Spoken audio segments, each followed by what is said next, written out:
It is 6:30, so if you can please rise for the Pledge of Allegiance. I pledge allegiance to the flag of the United States of America, and to the republic for which it stands, one nation, under God, indivisible, with liberty and justice for all.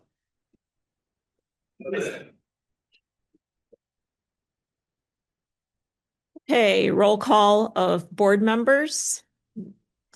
Milnick. Here. Aaron's. Here. Kester. Here. Slopsima is here.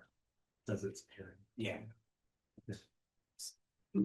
Okay, set and approve the agenda. Does anybody have any changes to the agenda?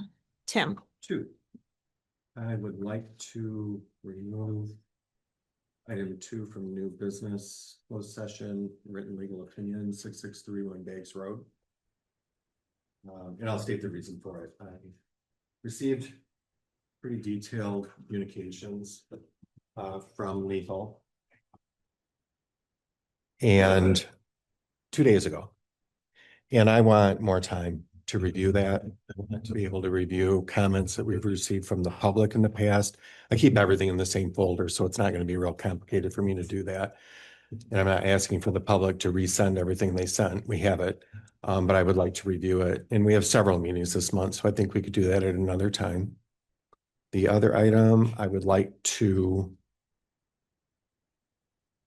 move item M, board comments and discussion to the item to right after the second public comment before adjournment.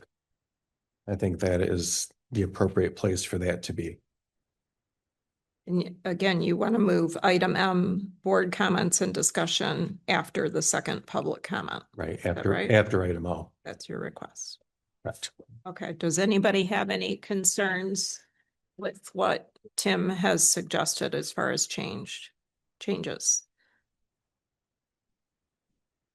I do have a question. So the closed session was to include our attorney in that session, right? So it's Right.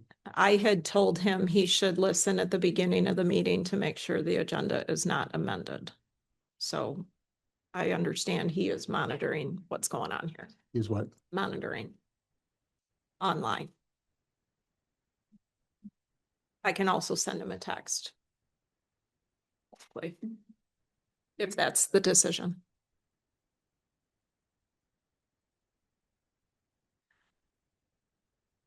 Other comments?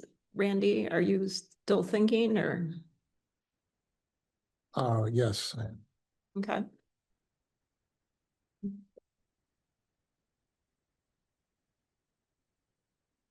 All right, Jill, anything from you? Okay, so I'm going to ask, is everybody in favor of the 2 amendments to the agenda? So the removal of the closed session, and that will be scheduled at another successive meeting, and moving board comments to after public comment. I'll make that motion. All right, motion made by Aaron's. Is there a second?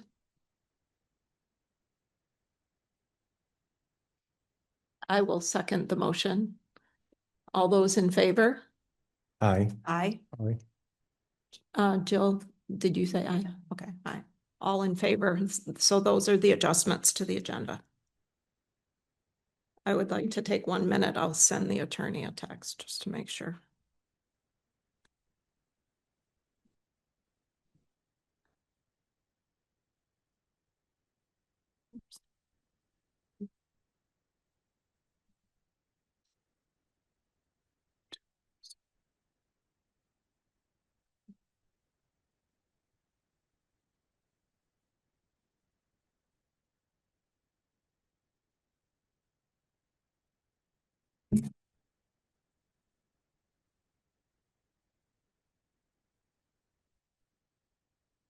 Okay, moving on. The next thing on the agenda is declaration of conflict of interest. Does anybody have a conflict of interest with any of the content on the agenda for tonight?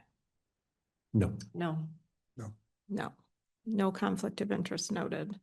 So next we have public comment. Any person shall be permitted to address the meeting of the Township Board. Public comment shall be carried out in accordance with the following board rules and procedures. Comments shall be directed to the board with questions directed to the chair. Any person wishing to address the board shall speak from the lectern and state his or her name and address. Persons may address the board on matters that are relevant to township government issues. The chair shall control the amount of time each person shall be allowed to speak, which shall not exceed 5 minutes, excluding the time needed to answer board member questions. And in order to avoid unscheduled debates, the board generally will not comment or respond to presenters. Silence or non-response from the board should not be interpreted as disinterest or disagreement by the board. So public comment is now open. Who would like to make a comment? Carl?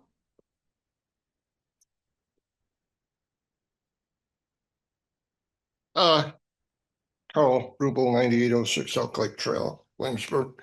Been a resident part-time, full-time for 50 years.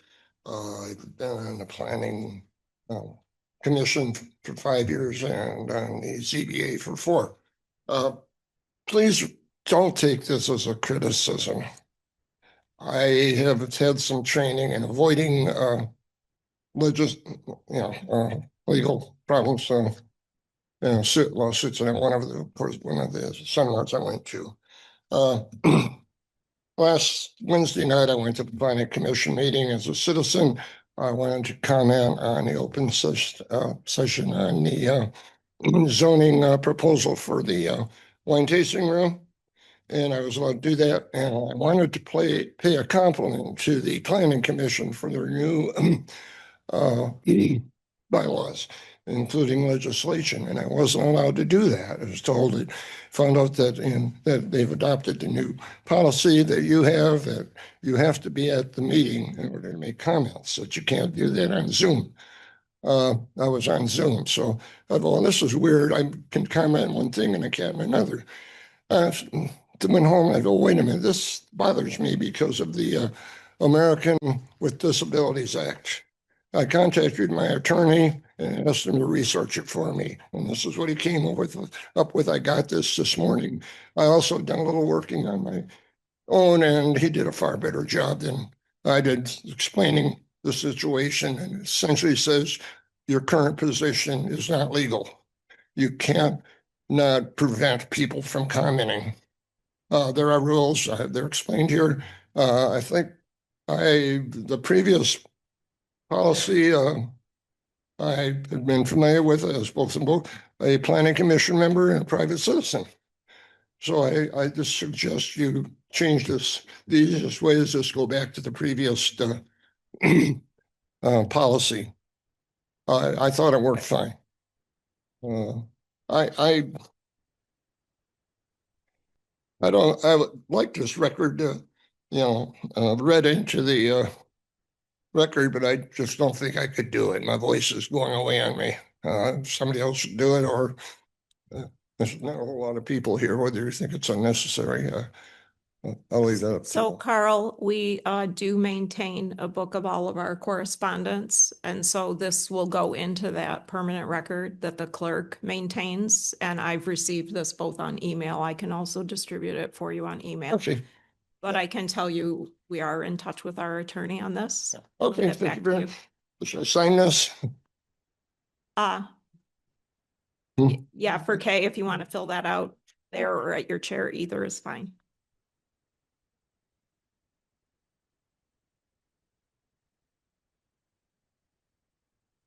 Let me go over there.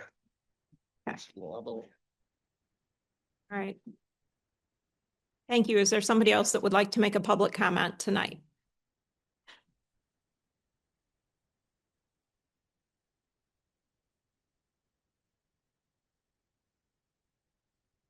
Anybody else for a public comment tonight?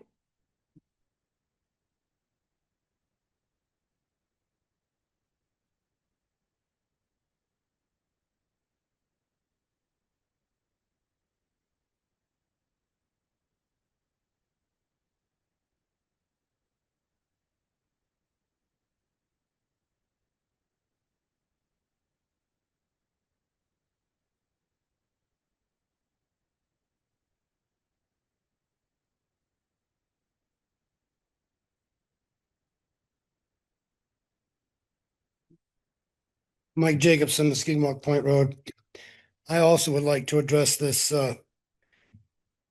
fact that the citizens cannot communicate on the Zoom during your meetings.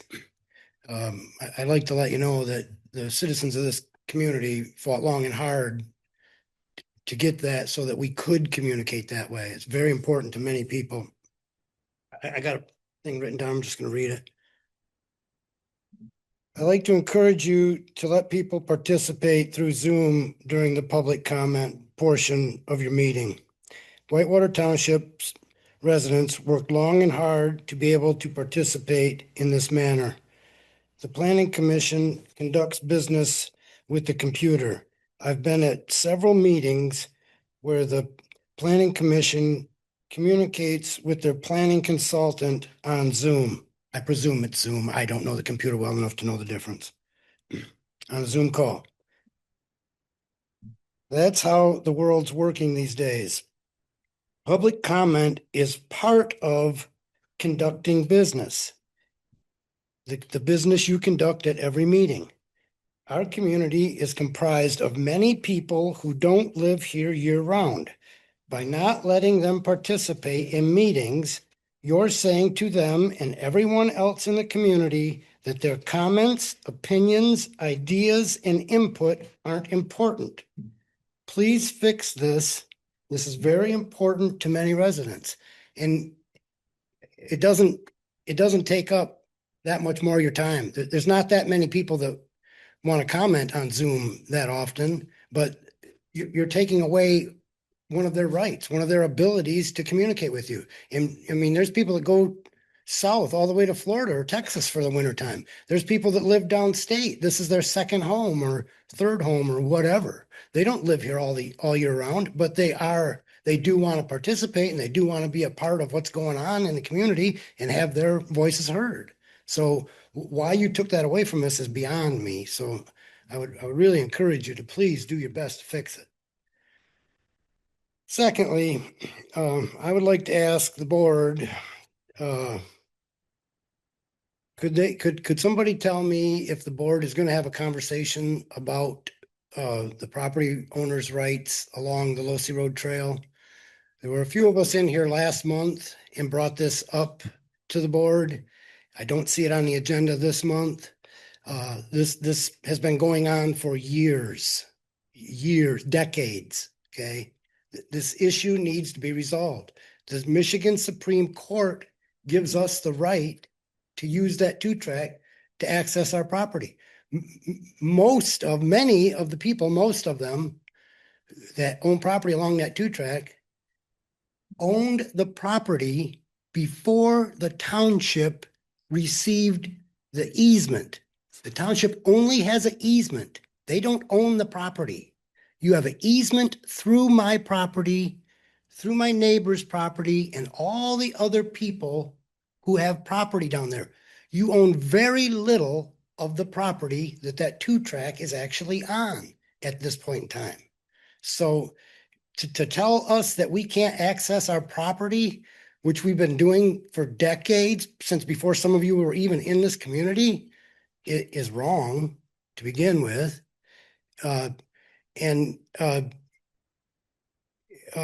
mean, what gives you the right to tell somebody that they can't do what they've been doing all along? And to my recollection, I don't ever remember the township notifying any of us landowners that they were going to make that two-track unusable by motorized vehicles. I was one of the few people that went to the board or to the road commission's meeting when that two-track was turned over to the township. And none of us at that meeting thought that our right to drive on that road would be taken away from us. Traditionally, people from Williamsburg and Cook Road use that two-track with their snow machines to go ice fishing on Round Lake. Myself, my family, my children, we use that two-track, mini bikes, motorcycles, four-wheelers, three-wheelers to go to Williamsburg, stay off the highway. None of us ever thought you would take that away from us. So please, please get this on your agenda and fix it. It's been happening for a very long time. Thank you. Thank you, Mike. Does anybody else want to make a public comment this evening? Okay, moving on with our agenda. All right, the next thing we have here is we do not have a public hearing. So the next thing we have is the Grand Traverse Regional Land Conservancy. We were expecting somebody from the Conservation District as well, but she has not arrived yet. So we can have Chris and Steve from the Land Conservancy. And if anybody is interested, on the table there, you will see some color printouts of the map that we're going to put up on the TV if you'd like to see that, which Oh, there you is go. the subject of. Chris has a lot to say, but he's going to talk about this map as well. So if you're interested in a copy of that, it's over there. Well, hopefully it'll be less me talking at you and more of a conversation. But I know the board received a memo. By the way, my name is Chris Garrick, Director of Land Stewardship at the Conservancy, and joined by Steve Lagerquist, who's our trail and infrastructure guy. But yeah, I provided a memo to the board that sort of outlines what we're here to talk about today. So rather than actually read it back to you guys, I'll just sort of start with a high level overview. Basically, the gist of it is you can see on that map up there, we are in the process of acquiring a piece of property that is adjacent to the Battle Creek Natural Area, which we will own and manage as a nature sanctuary.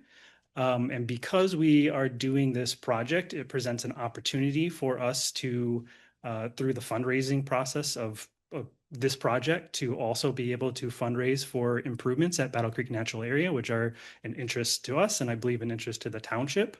What we are proposing, you can see on the map there, it actually is more or less the same work that Steve had done with Gary Bukowski in the past that I think you guys have all seen and talked about previously. But through this project, we are proposing to be able to fundraise to do improvements to the location of the parking area at Battle Creek, improvements to the trail to create a more sustainable and I think easier to manage trail. Establish a connection between the Lossy Trail, which will be on our property, and the Battle Creek Natural Area. And to, if there is interest to do so, I guess to reinstate the boardwalk that went out to the lake that I know was lost. I don't remember when. Do you know? More of a trail. So yeah. So I guess maybe more accurately, just to reinstate that access that went out that way. In addition to the improvements, we're also proposing to raise endowment funds that would support the ongoing management of the property, which is kind of where we would have segued or maybe talked to the conservation district a little bit. That's kind of a separate conversation between the township and the conservation district, but I know they have managed the property for you guys in the past. I think they're well suited to do that. And I think they are interested in continuing that if that's something that appeals to the township. So yeah, rather that, I guess our goals today are really to determine the township's interest in moving forward in partnering with us on this project, and also to be able to answer any questions that you guys might have. Yeah, I mean, one thing I would say is thanks for doing such a nice job on the map. It's a little bleached out on the screen here, but I was really excited when I saw that because I guess I had mistakenly thought you were going to acquire 140 acres and you're actually acquiring more than that. Yeah, and So it's the parcel has changed a little bit for what it's worth. Okay. So what you see there, I mean, the northern stuff, basically the southern boundary has changed a little bit for us, but doesn't actually impact anything project-wise. Right, but the one really nice thing, it's the old picture's worth 1,000 words. It's really exciting to me that with the acquisition of that property, the concept of connecting Battle Creek Nature Area to the Lossy Trail is now much more, to me, much more viable. It's a much shorter path now. And the public may have some comments, especially Mike there, who lives in that area and borders Lossy Trail and knows it much better than I do. Might have some comments about how you know, it just looks like much easier to allow people to go on a longer hike now with that. Cause I've hiked Battle Creek before and it's kind of, it's like not long enough. And Right. it just doesn't seem like worth the drive to go out there and just go around the pond. It's not enough.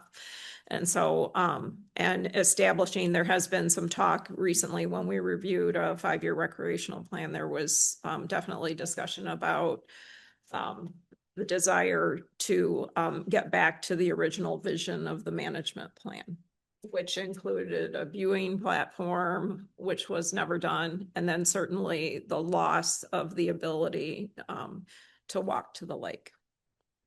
And so I think that that's all very exciting, in my opinion, and hopefully, I think one of the other things you touched in your memo was long-term trying to get the parking area in a better suitable place that again would entice more people to actually use it. You know, anything we can do to make it more usable or more inviting to people. Sure. Yeah. I think at a minimum, it would be nice not to have to drive down somebody else's driveway for a little bit before you pull into the parking area. And Yeah. separate those. I'm sure people wonder if they're doing the right thing when Yeah. when Yeah. they approach that. And also if it can be more in the middle, you know, I would think that that would entice more people to use it. Do you guys think you will develop any trails on the new parcel or will it just be a wilderness sanctuary? Yeah, so like I said, it'll be managed as a sanctuary, and for sanctuaries, we don't do any facilitated access. So that Okay. means no trails or infrastructure. I mean, I guess in this case, because we have the Lossy Trail going through there, we are proposing to, I know that footbridge is in need of replacement, and we would do that as part of the acquisition, but I guess Steve is wanting to talk about trails, but no, it is not our intent to build any additional trails on that property. And I think in large part because we're doing the sanctuary designation, it's mostly wetland. If you were to do if you could look at a topo map, there's a few upland spots, kind of where we're gonna put the trail, the connector between Battle Creek and Lassie, but almost that whole entire thing is all cedar swamp. So it's not, yeah, it's a beautiful place, but the trail, you would never see anything other than the cedar swamp. So we're excited about doing, making improvements on Lossy Trail and connect to the Battle Creek Naturally, because I think that offers a much better chance for people to get out and recreate out there. And a couple questions. Questions also? I'll just ask one, then I'll defer to you and you can, but can you explain to me, since the trail guy's up there, I don't understand what the decommission old trails in favor of hand-built hiking trails. I don't know what that means. So the existing trail that's out there, I think when we helped the township acquire Battle Creek Natural Area, there was I think it was an old logging road potentially that the trail now goes on. So it goes through, it starts out there in the pines and then it does kind of an unsustainable drop. It's really steep. And then it gets into kind of the field area. Have you been there yet, Tim, to see? Not that Oh, far. yeah. So if you were to go there, the trail goes to the middle of the field, basically.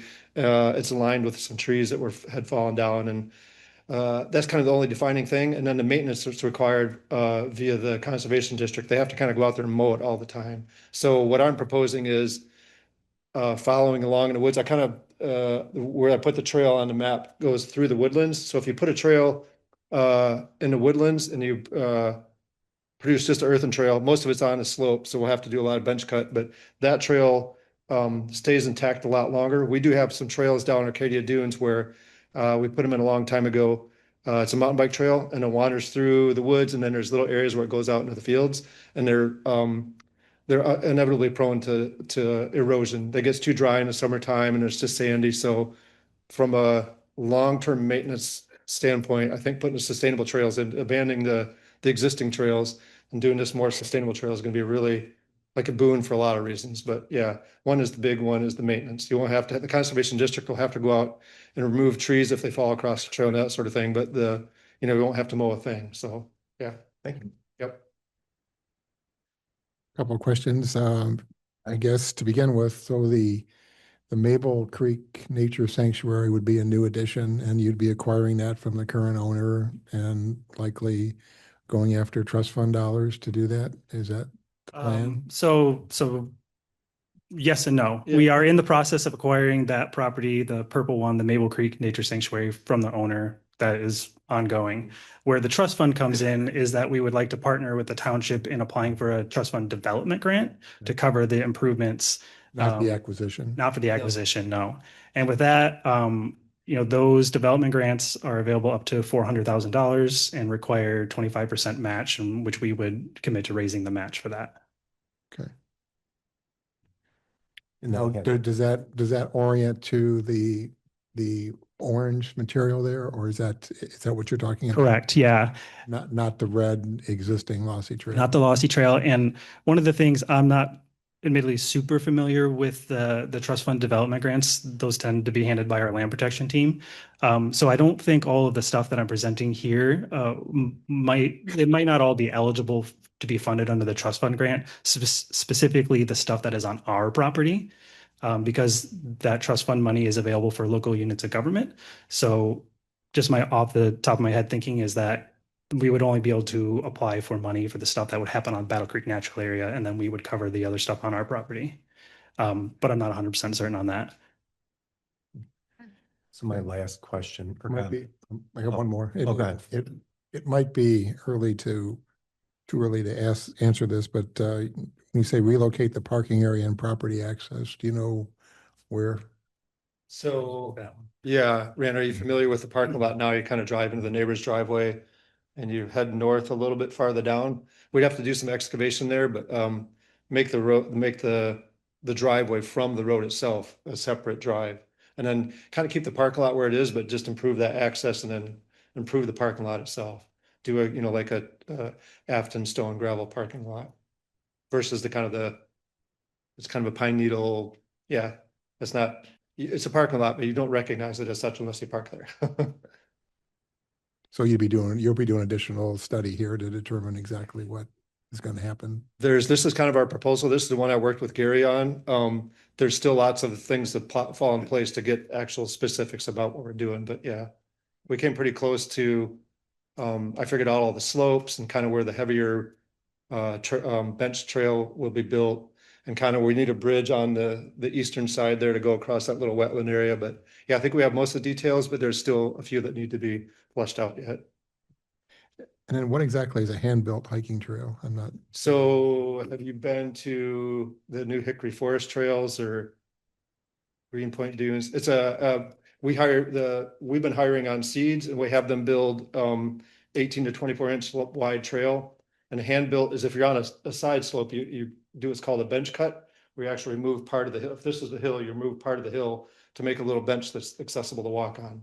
And they've been I've been using it on all of our preserves as of late. And it's a really fantastic, if you build them correctly, which Seeds is really good about doing under my supervision, they produce a really long lasting trail. It really doesn't need any particular maintenance other than mostly picking up tree branches and stuff that fall on it. So yeah, it's a really economical way to build a really nice trail that's accessible for folks.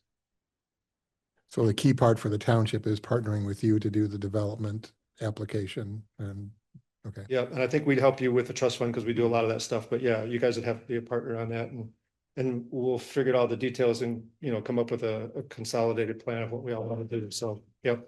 Partner financially or partner in writing the grant?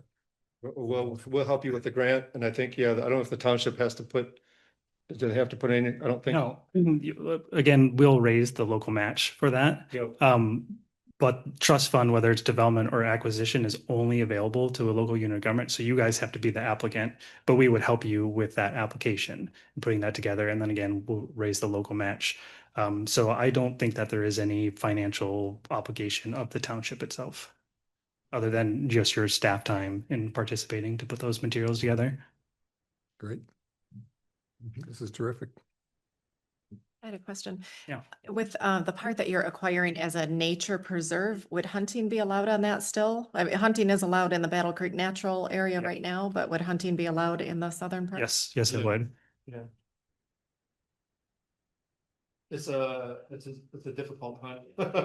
Yeah. It's a good point, but yeah, our preserves and our nature sanctuaries, especially deer hunting, we're pro deer hunting. We just have too many deer up here and yeah, we don't have enough hunters and we advocate pretty heavily for hunting, so. Okay. So my, my last one, and I, a couple weeks ago, read the management plan for the area that was approved 20-ish more years ago.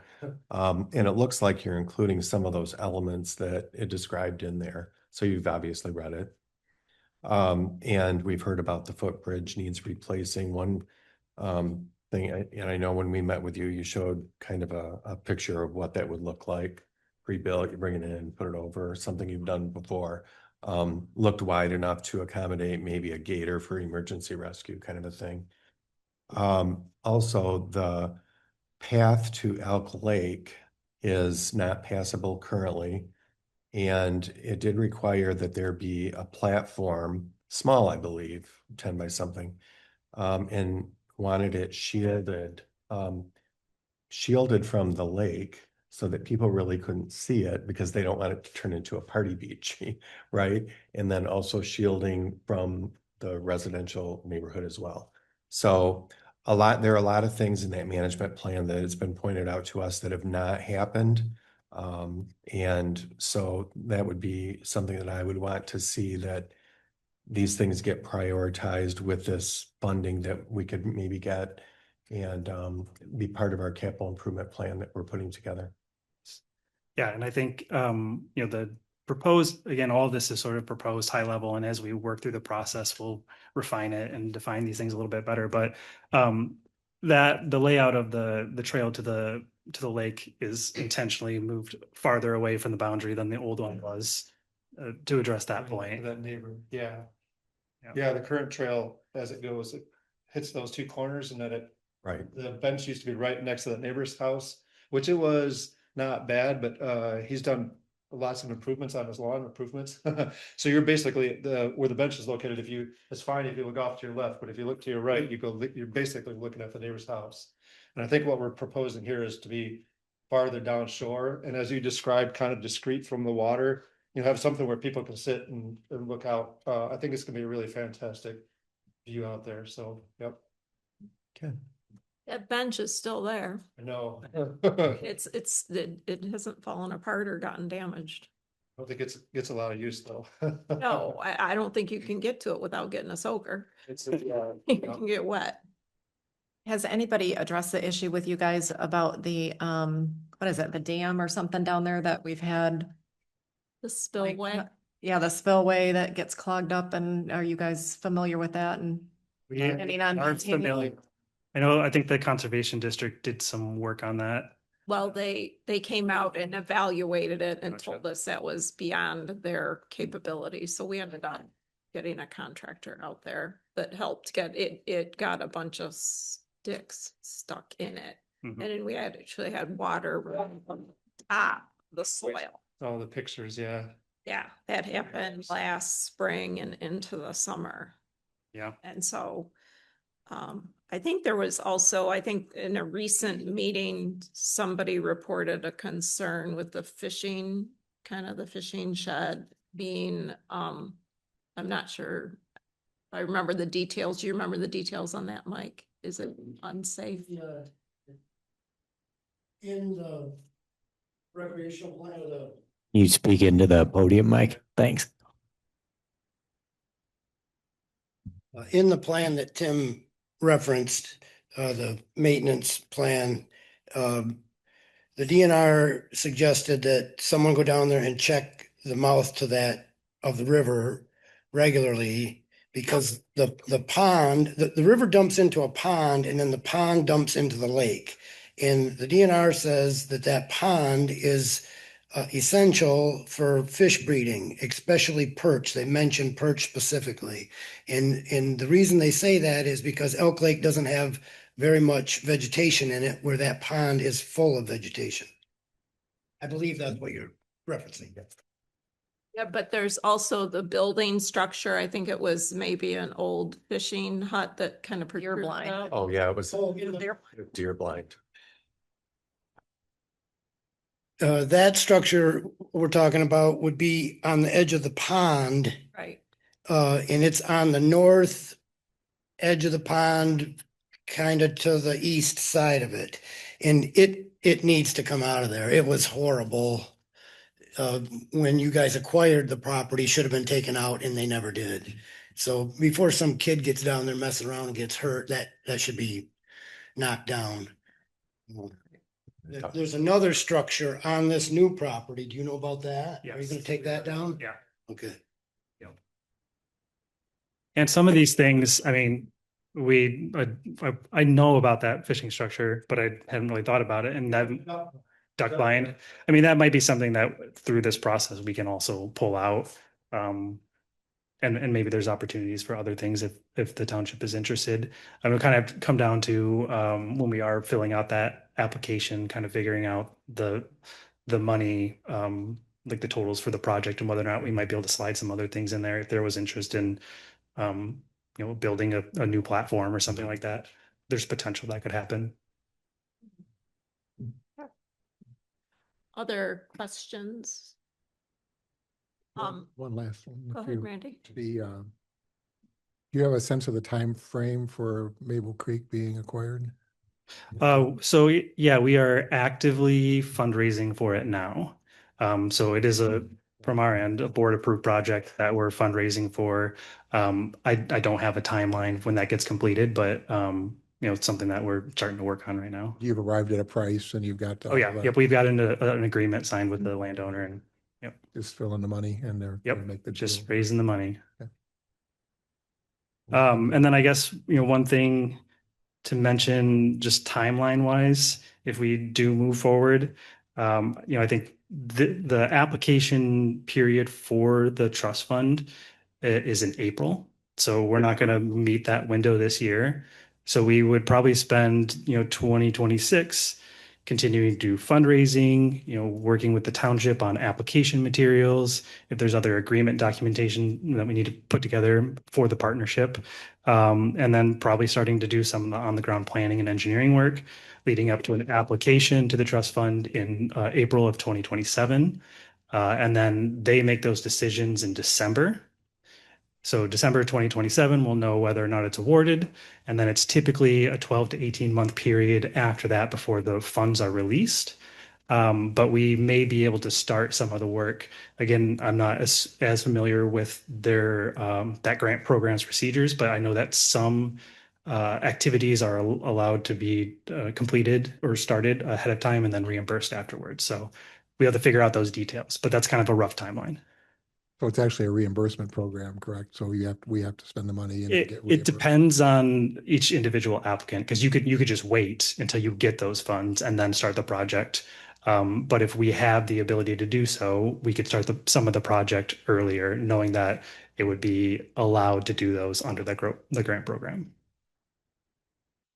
So I have one last question and it relates to our 5-year recreation plan is expired at this point. Okay, yeah, you'll need And to. we had a draft that came to the board in January timeframe, I believe, and it was not approved. So we have a draft, but there's some things that people would like to change on it yet. Okay. Is that a prerequisite for applying Yeah. for this? Yeah, you must have a 5-year rec plan in place in order to apply. Okay, But again, we would have until April of 27. right, okay. And we should mention this project or something like this in the rec plan. That's a good question. It probably makes sense to address the needs at Battle Creek. I mean, I don't know that you would reference this project Not the specifically, but specifics yeah, of yeah. it, But just the idea. of Yeah, I think having- that would sort of build in support for the application if it's in the rec plan. And that's something that I can bring back to the office and ask our land protection folks who are a little more familiar with that, if that makes sense to do. Sounds great. Awesome. Thank you. All right. Any other last questions for Chris or Steve? Is there any action needed or is it just? I don't think there's any action required right now, is there, Chris, for you guys? No, Other other than than just the- knowing that you guys are interested and you want to move forward, I think I'll bring this back and then we'll start our work and we'll be in contact and start moving down the process. Okay, In terms of the board action, I don't know if you guys need to do anything, but for me, no.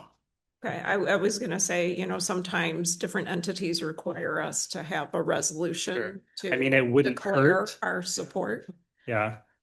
I think we can work that up for our next meeting. I don't want to invent that off Sure. the top of my head right now, Yeah. but Yeah, I don't know that we necessarily need that, but it doesn't hurt to have that, officially in the record.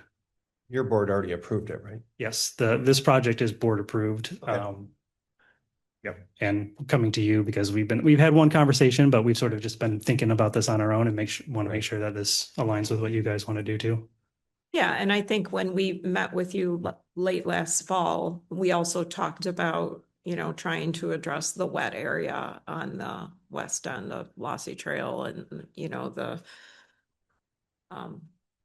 we have occasional damage from wheeled vehicles that go through there. But it's not as usable by people during certain seasons because it becomes very, I mean, you having to like jump over the water. Yep. So, and it's not deep water, but it's just messy. It's very black. I have one other question too. So we do have a number of residents, Mike spoke earlier today, that have adjoining property on Lossy Trail. How would your acquisition affect them having access to Lossy Trail with motor vehicles? It's still been Well, an that's- issue we're discussing in the township. That's an answer I don't have. I know Linda's shared some information with me. I'd be very interested to know the outcome of that too. 'Cause we generally don't we don't allow motorized vehicles on our properties.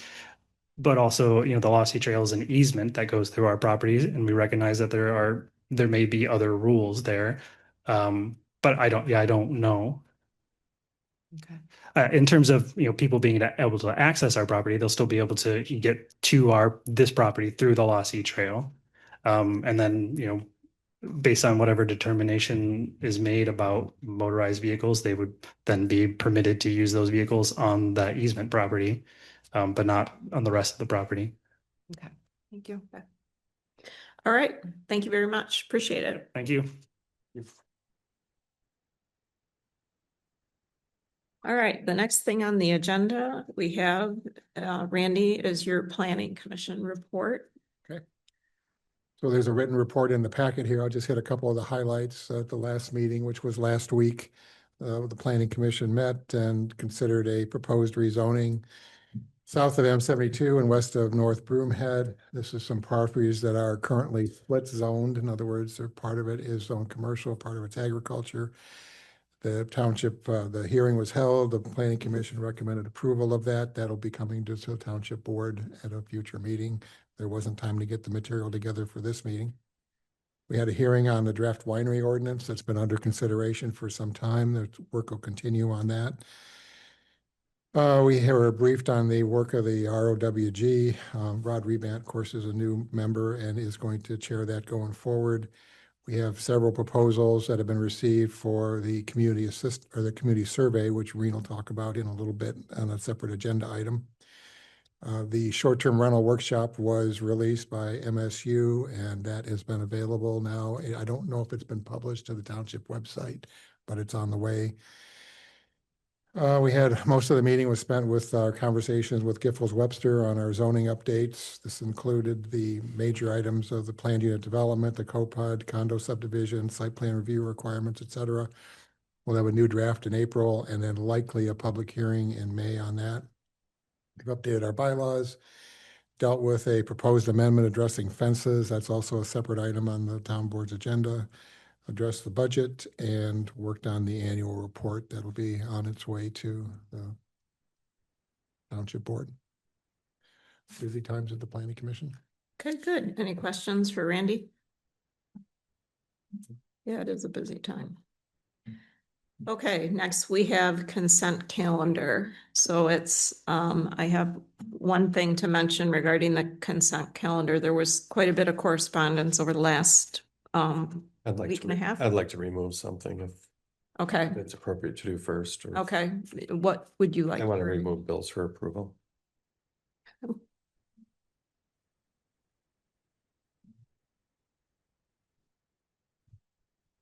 Anything else to be removed?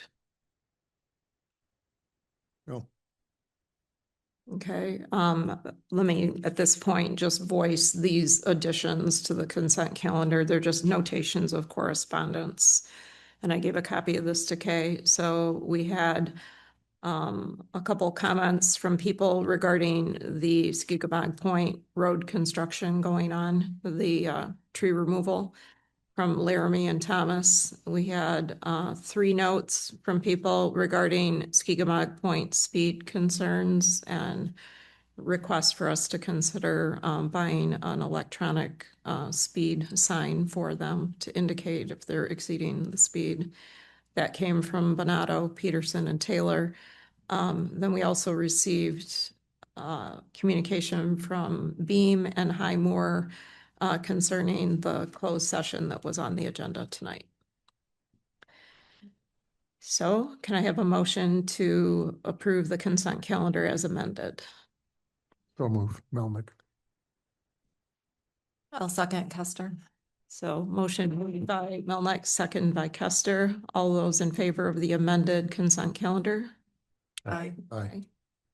Those opposed? None opposed. So consent calendar is approved. Next, we've got bills for approval. Okay, so the reason I pulled it, not that I'm opposed to approving these bills, I appreciate the account numbers being on there, and here's why. First, there's 3 items to Cherry Lane for streetlights that are being charged to 101-448-921. Department 448 is not actually a department that this board approved with a budget. It should be Department 446. I've noticed there's been no activity in Department 446, and all the street lighting has been going to 448, but it's not correct. And there, it looks like a typographical error on the actual distribution number of 922 should be 921 for that second Cherryland Electric Co-op bill. And then under laser printer technologies, it's just a transposition. It's listed as 101-256. It should be 101-265 because 256 does not exist. So I know that Wendy will likely be watching these, so she can just, from watching the tape, be able to correct these before they get put into the system. So can I ask, in BSNA, does it not have the error proofing to know that that's not a funded account? Well, I thought that Wendy said when she added this part of it, didn't she say she did it in Excel to put the board packet thing together? She had one, I think the second report down, she does in Excel, but the top one does look like it's generated right from BSNA. Yeah, so apparently the answer is no. The answer is no. You could code anything you could code any amount to any. Suppose you'd have a problem when you go to post it. I don't know. I don't know, but I think you could. that's a question for Wendy Yeah, maybe they're when she gets back. disappointing with brand new software that allows you to make errors. This would be really helpful in the chart of accounts. We've talked about this before, Tim and I don't know if I can't remember if it was discussed at one of the prior board meetings. In most software systems, accounting software systems, in the chart of account itself, when you're setting up an account number, there is a space to list everything that goes under that account number. You could put vendor names, you could put descriptions of work. So it would be a very helpful tool to have that particular, chart of accounts looked at. And then that way we all have that. It's accessible in the system to everybody. I talked to Wendy about that to be part of the budget. She thought it was a good idea and she was going to check MTA resources for that. Just for the written document, not what you're talking about, but because the planning commission struggled with that a little bit this year about what goes here and what goes there, and they had to meet with Wendy, so.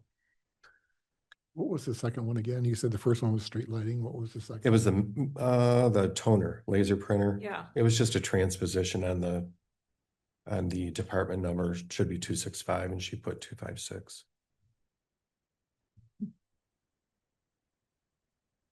Okay. So other than correcting the general ledger account numbers. I would make a motion to approve the bills as amended.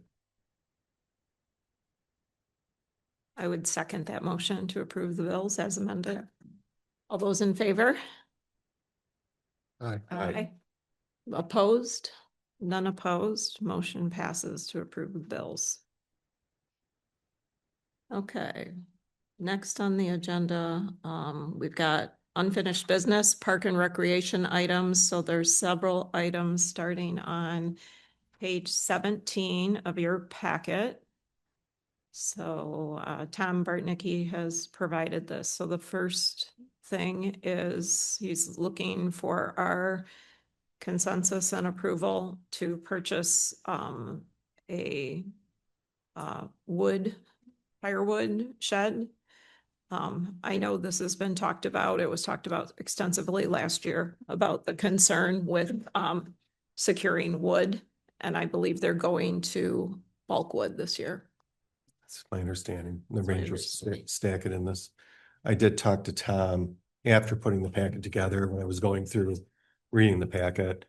I recognized that this item and the next item for the safety grant purchase request do not need board approval. They're under the limit that we just set. But I don't think it's bad for it to be in the packet for the public to see what we're doing at the park. The beach safety grant items are going to be many different vendors that will make up the $8,500. That's the next item, Randy, on the agenda. But the wood storage building purchase is a firm quote from, I think it's Amish Built, and it's under the 7,500 threshold. So he just needs to get a agreement from the supervisor and the clerk to sign a purchase order for that. I had a question about the shed. I thought the purpose of the shed, or at least one of the purposes of the shed, was to secure the firewood. How does an open shed secure the firewood? He's ordering gates that go in front. Okay. It's in the memo. Oh, It's listed in the price. One of the options is I don't see it in the memo, but okay. it's in there somewhere. Oh, it says with 2 8-foot gates. Yeah, 2 8-foot. Oh, I see. Okay. He's ordering, that's a 12-foot. He's ordering a 16-foot. Okay. So that was just his little sample Yeah. picture. Okay. Okay, so and just because I think we can handle this with maybe one simple motion, the items. And so then he's got this itemization of the safety related things that we received the grant from the tribe. And obviously he's trying to get a jump on this before the park opens. That's the reason for all this. And so it's these two items. And all of that is within his and your and Wendy's spending authority. So there's no board motion needed for either one of these. So I think it would be helpful though to everybody to just, I would say I will just make a very simple motion declaring support for the wood storage building and to move forward to implement the safety improvements associated with the grant from the tribe. A second. So motion made and seconded. All those in favor? Aye. None opposed. All right, and I can make sure I let Tom know that was approved. Yeah, in those cases, if, and I explained this to Tom as well, he's gonna try to clarify with Wendy on, he now has his credit card and he is not totally clear on what authority, spending wise, what his limit is to go and buy something with that credit card. I said, you know, you need to talk to Wendy and you can't violate our purchasing policy. And I just don't know he may at some point be considered a department head. I don't know what their spending authority would be. Is it up to the 1,500 without getting a purchase order on a credit card? I don't know how that works. Would that be in our credit card policy? Might be, I don't know, but he didn't know and I Okay. didn't. I think that's all spelled out in the credit card policy. Okay. Okay, so the next agenda item that we have is the boat wash project authorization. Kay is leaving us. I'm freezing too. Really? Sorry. Toasty. All right, so go ahead, Tim. This is just in your packet. You're very familiar that we've been working toward this project. And I didn't provide I sent on a separate cover to all of you, the bid, the actual bid packet, bid manual. And it's quite lengthy. I left it out of the packet. However, it'll be posted on our website along with the diagrams that you're seeing, engineering drawings. And so the agreement that we worked out with C2AE, the engineers, they have now, after I notify them, if you approve this tomorrow to move forward, they will post it on all of these professional sites, soliciting bids. We will put it in the newspaper, and then we will have a formal sealed bid process that the management, or that instead of the engineer managing, we will manage it in-house. We'll manage the project, construction, coordination, and closeout. And that's to help keep the cost down, obviously. It's a smaller project, so I don't see that being a problem. So I did include a proposed motion in your packet to allow us to move forward to bid. So why don't you, and I apologize for not having you state that motion in the beginning, but Oh, can you you're right. state your motion, please? Sorry. That the board authorizes the solicitation of sealed bids for the Whitewater Township Park Boat Wash Station project with the clerk's office to publish the bid notice in the Traverse City Record Eagle. I will second that motion. Are there any further questions or discussion? I have a question. So, can you restate exactly what the engineer's responsibility is once the low bidder has been identified and the construction starts? None, except we did enter into an agreement with them. Some of the questions that bidders may have are going to be engineering related matters. And so if they have to step in and handle those issues, then we're on an hourly basis with them for that work. Okay. So they're not leaving us high and dry and just saying you're on your That was own. that was. No, if we need them, it's on an hourly basis. And I think we also agreed with them that there is a groundwater discharge. Correct. You're right. That is the last Permit. thing they're working on. This is not a huge deal, but they know exactly how to get it done. And we don't want it to hold up the project. So they also agreed that they would fill out that paperwork for us and That's run the it E through, permit, right? yeah, run it through the Cadillac office.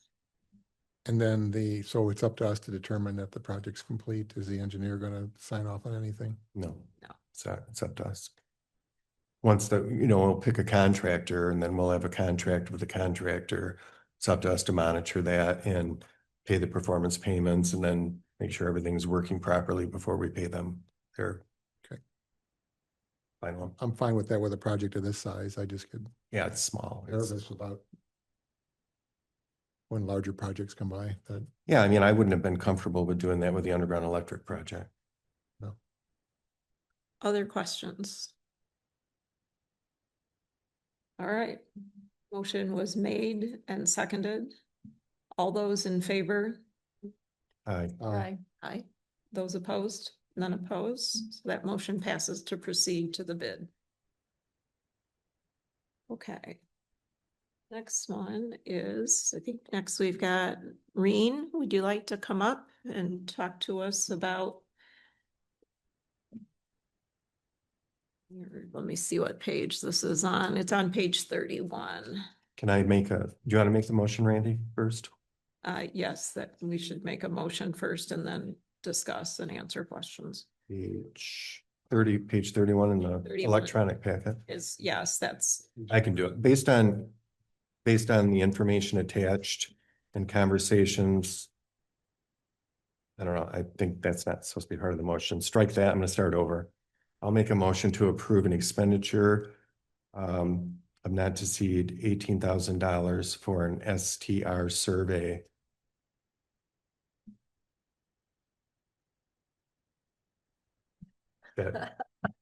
Did you get it? Okay. I had to piece it together. all right. Do we have a second on that motion? I'll second it. All right, seconded by Milnick. All right, now I guess discussion. Reen, thank you for providing the summary. Are there, what would the board like? Would you like her to give you a short overview, or do you want to just ask her I question? think an overview to start for the public. I think we've all read the packet. I don't know if people watching it now or maybe later would know, but. Okay. So this is as part of the research that the PC is doing regarding short-term rentals. And we've procured 4 proposals. Two of the providers were names given to us by Giffords Webster, who's working with us on our zoning ordinance review. And one is a company that I know Randy has worked with before, I think at Peninsula Township. Is that right, Randy? And the other one is Networks Northwest, who the Whitewater has worked with before. So I've spoken with all of them. They were all very responsive. I do want to share with you that Networks Northwest is reluctant to work with us again as a township based on the experience that they had with us on the master plan survey. So their proposal is probably the most do-it-yourself of the 4. The other 3 are very inclusive. The Networks Northwest is questions that the township would be making, not them. And also we would be required to mail out the surveys, so there would only be paper surveys. They've also stated that there would only be 2 points of contact, which would be Randy and myself. This is all based on their past experience with us.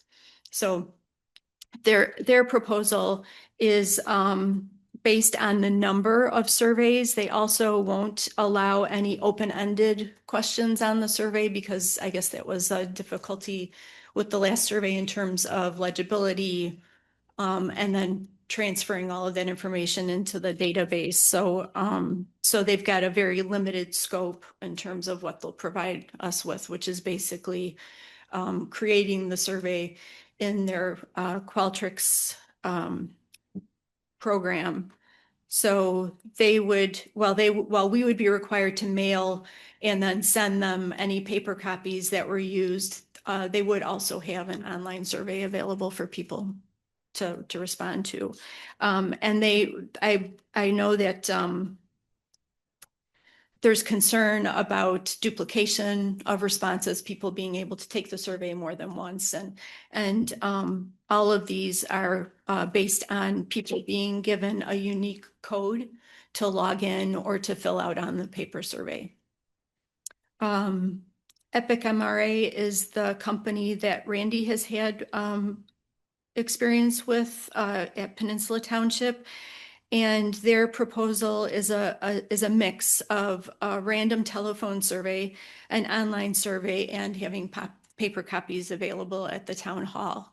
So, and they would work with us. All 3 of the other companies would work with the PC and with the town board to come up with the questions to make sure that we're coming up with an objective survey. Sorry, I'm coming down with a cold. Epic is local. Networks Northwest is local. RRC, which is the highest bid, is located in Boulder, Colorado. They have a lot of experience working with mostly Western towns, but Giffords Webster, I guess, has some experience with them as well. And then Cobalt, which was the other company that was recommended by Giffords Webster, is in Michigan. And what did I write down about them? Their total cost was $18,300. So basically what I did when I asked for a not to exceed of 18,000 was I figured between all 4 of these and also me asking them to sharpen their pencils, and see what they can, what they can do for us in terms of bringing their costs down. That 18,000 would cover the likelihood of getting a good response. The other information that I got from them, which I thought was really interesting, was I told them that we had received about 600 responses on the master plan survey, and they said, and I heard this from more than one, that actually is a really high percentage. So, which is something that I wasn't expecting to hear. They all have experience doing short-term rental surveys. Our RC actually has a person who specializes in short-term rental surveys. So I feel that they're probably, with the exception of Networks Northwest, who have us create the questions ourselves. I think they all would provide us with great expertise in terms of helping us create the questions. I also told them about the report that we received from the MSU Extension and that we would share that with them. And they thought that that would be super helpful in terms of coming up with an understanding of where the township is right now on this topic and what kind of questions we would need to ask in order to dig deeper to get more information from people. Is that helpful? Yep. Do you have, I wasn't able to, I didn't see the total for I'm sorry, I don't have my glasses on. The RRC and the Epic. It looked like there were multiple choices that we had, but what were you leaning towards on? So RRC had a total of 20,000. It's on the second page of their report. And that includes, they also preferred, instead of just using voter registration and property tax lists, they also purchase a database as well. So that's 2,500 of their cost. And then they've got 6,500 in collaboration with the township staff and planning commission to create the survey. And then printing and mailing postcards is $5,000. Data analysis reporting and a virtual presentation is $6,000. So they had a total of 20. Epic MRA had given us a kind of a menu.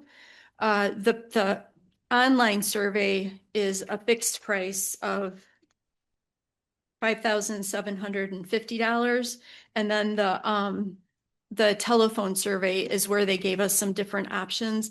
But what they said in the meat of their their proposal is that they think a sample of 100 people is a really good baseline, because they use this to inform them in terms of trends that they're seeing in the online survey.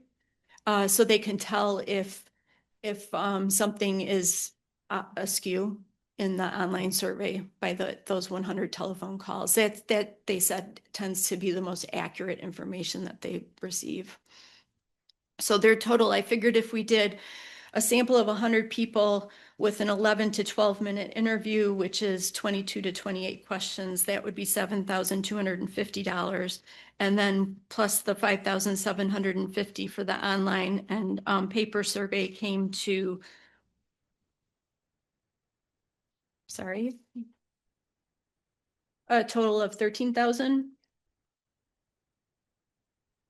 So I'm really happy that you have located such good, like qualified people. I think that's great. I think it's great that you're looking at more than one choice. I do remember that I was on the very fringes of this Networks Northwest last time. I think that there were problems on both sides of the relationship. So, you know, I would hope that we would listen to their complaints and learn from that, because I'm sure some of that has validity. And I think the planning commission members already know what the issues were that we had with them and take that into account. It seems to me the other companies maybe have like a different level of experience in this kind of stuff.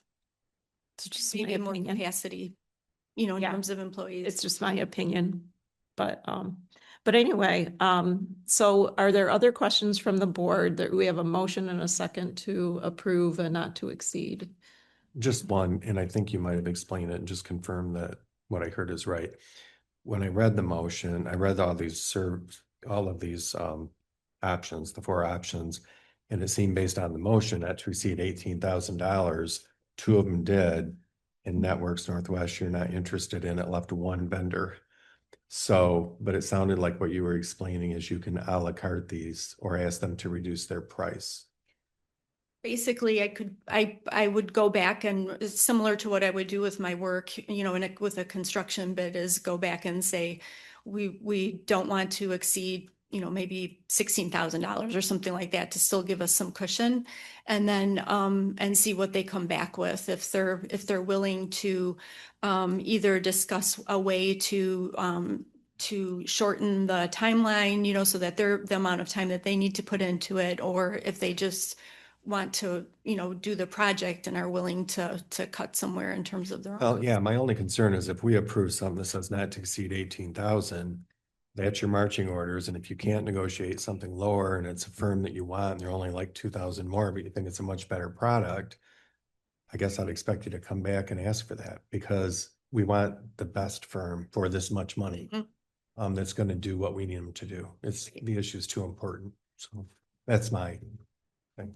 Comment, Randy? Yeah, I agree with you exactly with this issue being important, and this is a critical piece of information that we need. And that's one of the things I liked about Epic's proposal was the blend of the telephone survey together with the paper survey, because the telephone survey is truly a random selection of residents, and that's really going to be an important baseline. We know that there have been statements before about people filling out multiple surveys and efforts to circulate surveys to get more people responding a certain way. And, you know, there's no way to control that completely, but there is a solid strategy, which is to do a truly random selection of residents. And we would, I think, have results separated. So you would know the results from the survey, from the phone survey, together with the results from the paper survey. So you can keep them separately.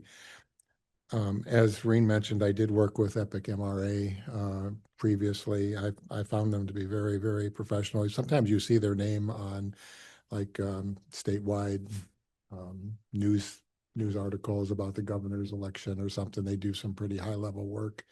And I found them to be very, very professional. And I thought they were most helpful in trying to help us craft the questions to, number one, eliminate bias from the questions, which can be unintended. You can just ask a question, but there's an underlying bias in that, and we want to avoid that.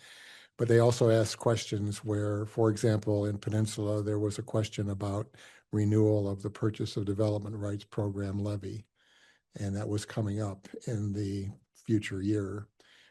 So obviously we were going to ask a question about people's support for that. And they said, well, that's a good question, but we should also ask whether people are aware of that program. So that way we could separate the results that people say, I support this, but if they weren't aware of it, that may be a softer level of support. Or if they, weren't aware of it, but were opposed to it, maybe there was an education gap that needed to be filled. So there's lots of little nuances in the way that the questions can be not only asked, but then structured so that you get more information from the survey results. So I guess my only reservation about them was their statement in there that said that they're basically going to work with a survey until we're happy with it. And I'd like to believe that's the case, but there's got to be a limit to how much they're going to keep refining questions with us. And so, but I think if an $18,000 number is in there, there's some room to provide enough time so that we're satisfied that we have a good survey. You know, I always said you don't want to get good answers to bad questions. You know, we want to make sure that we do this properly. My last comment.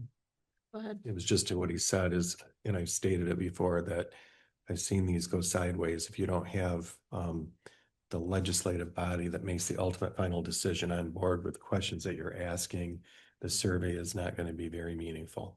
So when the work is done on what all these questions are going to be, you really need to come back to the board and get buy-in that we support the questions that you're going to ask so that we can support the decision or the results, I should say.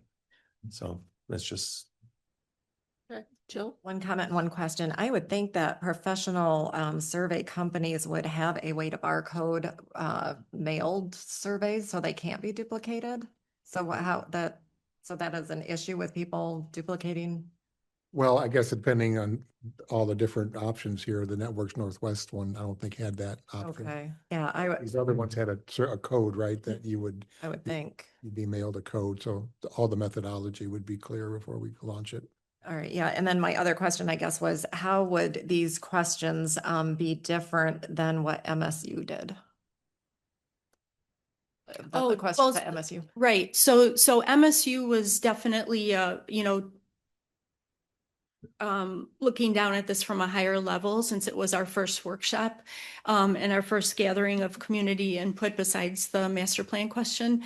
And so in this situation, we would be getting it more into the weeds in terms of if you are in favor with regulations, I'm speaking in very general terms, what types of regulations would you want to see? What are your concerns besides, noise and parking?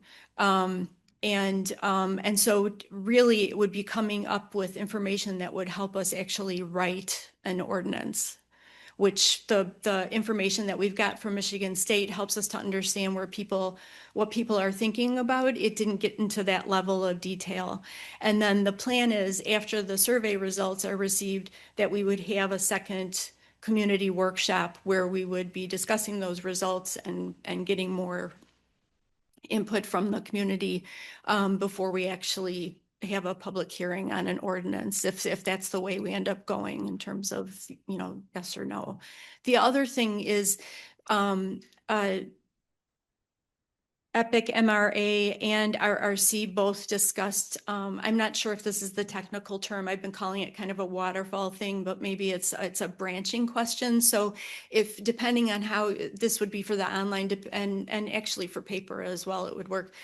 Depending on how you answer a question, you're going to get taken to a different part of the survey. So if you said, no, you're not in favor, for instance, it might drop you down to, question 6. And so it's a very, I think, a very sophisticated way to collect information, and it's something they can do in the live survey on the telephone as well. So both of them talked about that. My main concern with Networks Northwest is that they're not going to help us write the questions, and we really need a third party in there in order to make sure that these are objective questions and we don't end up with a biased survey. Okay, so I've heard around the table a little bit of concern expressed regarding making sure that we're giving Reen and the Planning Commission enough leeway to make a good decision. Is there the desire from any of the board members to amend the motion? Currently, the motion on the table is for a not to exceed $18,000 survey.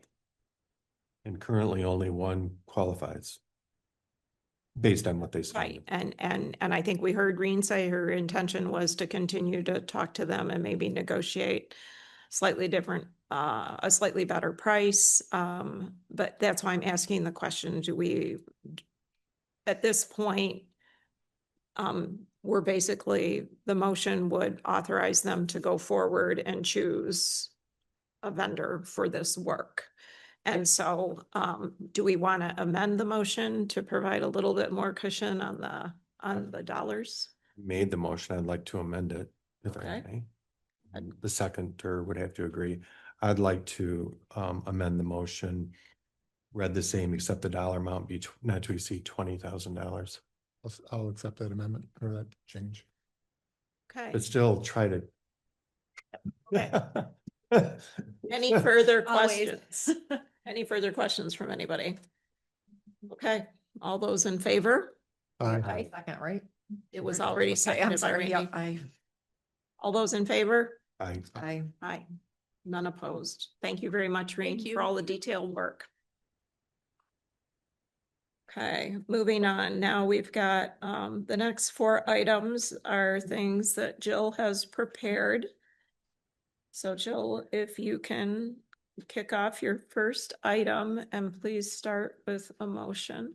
I would like to make a motion to discuss the four documents, the four next documents, which include the resolution 2026-05, the investment and depository designation, the investment policy, acknowledgement of receipt of investment policy, and annual renewal resolution. Okay, so I think you have individual motions for each of these. Is that correct? Well, they're all, it's all I know these three are all related to this document. They all go together. So Okay, I just really kind of want to discuss how they work and okay. all together.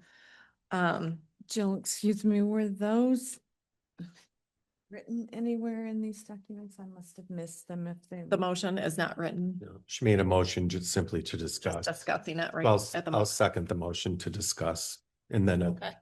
And I did notice the titles on these 3 or 4 pages vary slightly from how they're listed on the agenda.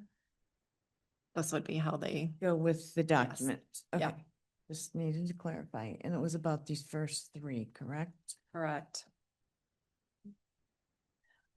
So I will start with resolution 2026-05. This would be our investment and depository designation. And this is basically where we're just saying as a board that we are designating certain depositories, banks that we can do business with and investments with, and that we are adopting an investment policy. This has not been updated since 1998, and there are certain things that are missing. For example, we are supposed to have an annual renewal resolution every year to make sure that we are looking at our investment policy at least once a year and our depositories and making sure that we don't need any changes. So I have included that document just for reference only. I don't think that we need to do that right now because this document, if we do adopt this resolution, it does say that this would be, it supersedes all prior investment and depository designation resolutions adopted by the board. So I think this would be just kind of our start point, and then we can use the annual renewal resolution each year going forward. The investment policy itself is just, again, it's kind of stating that the purpose of our investment policy, which is all from MTA and MMTA standards. It also authorizes our depositories, which right now it's just Alden State Bank and First Community Bank. And it goes over the authorized investments that the government allows us to invest in. So there's a whole list of things that we would be able to do. That's in section 8. It also gives some things that are prohibited. And again, it should be reviewed no less than annually by the township board to just ensure compliance and making sure that we don't need to make any changes on an annual basis. The acknowledgement of receipt of investment policy, they did have a copy of this it wasn't like this at all, but they did have this, but it was not signed in our policy and procedure manual. This is something that has to go to the bank, that we have the bank sign that they have received a copy of our investment policy, so they know exactly what they are allowed and not allowed to do. And this has to be signed by them and kept in our policy and procedure manual as well. So I did update all these documents. It is all to MMTA and MMTA standards. And I did have the attorney review these documents for accuracy, and he said they're fine. So if the board approves moving forward on adopting these, I would like to make a motion to adopt resolution 2026-05 and the supporting documentation. Well, one thing we did that again, where we made a motion to discuss, seconded it, but we didn't vote to discuss it, and we already did, so. Thank you, Tim, because I suppose we just have to do a voice vote to. for a vote about the discussion first before you can make the other motion. Okay. All right, so You have a question? And it Um, was I think- discussed. Kay is gently telling us we need to straighten out our procedure here. So we made a motion to discuss these documents. It was seconded by, I believe, Tim, Yes. right? And then right now we need just a voice vote to discuss. So, Okay, oh, yes, so all those in favor? Yes. Yes. Aye. Okay, so we've got that cleaned up. Now, I think we should entertain some additional questions prior to moving to another motion. Okay. I just I have a clarifying question. So we have this resolution. And this resolution will end up, if we adopt it, into the book of resolutions that gets us up to date. And then talking to Jill earlier today, this is also ends up being an appendix document within our PMP. And then Replacing what's, replacing what has been in there and is aged. And then the additional form that you're recommending that we, I think you're recommending we approve this form to go on file as part of the PMP as well. Because that would enable future people to know that this is an annual form that's filled out. And then the last sheet is, you're saying that this is like an acknowledgement form that we need back from the bank. Is this something that would also go in the PNP? Yes. That all of these would go as like a package? That is how it currently is set up, Okay. unless the board wanted to change it. That is. And how- is this form different than what was It before, is or it's very- updated? It's very updated and compliant. Okay, so this is replacing out-of-date forms in the PMP manual. So this is both a resolution approval and update to PMP. Correct. Thank you. Those were my questions. question for you. So you said this was reviewed by the attorney. Which attorney reviewed this? Is this Wendling, Peter? Okay. Peter Wendling. and my only comment is when we get to the motion to approve stuff, I don't know how many we're gonna have, but we don't have to, the annual renewal at this point is just gonna be a form because that we'll look at that in a year. Right. We don't have to approve, it's just a form. It's gonna go in the, okay. I just wanted, while I was doing all of Right, them, okay, I wanted it yeah. to be consistent and compliant and just get it all done. So I was just including that for you guys to see for future reference. We'll have that down the road.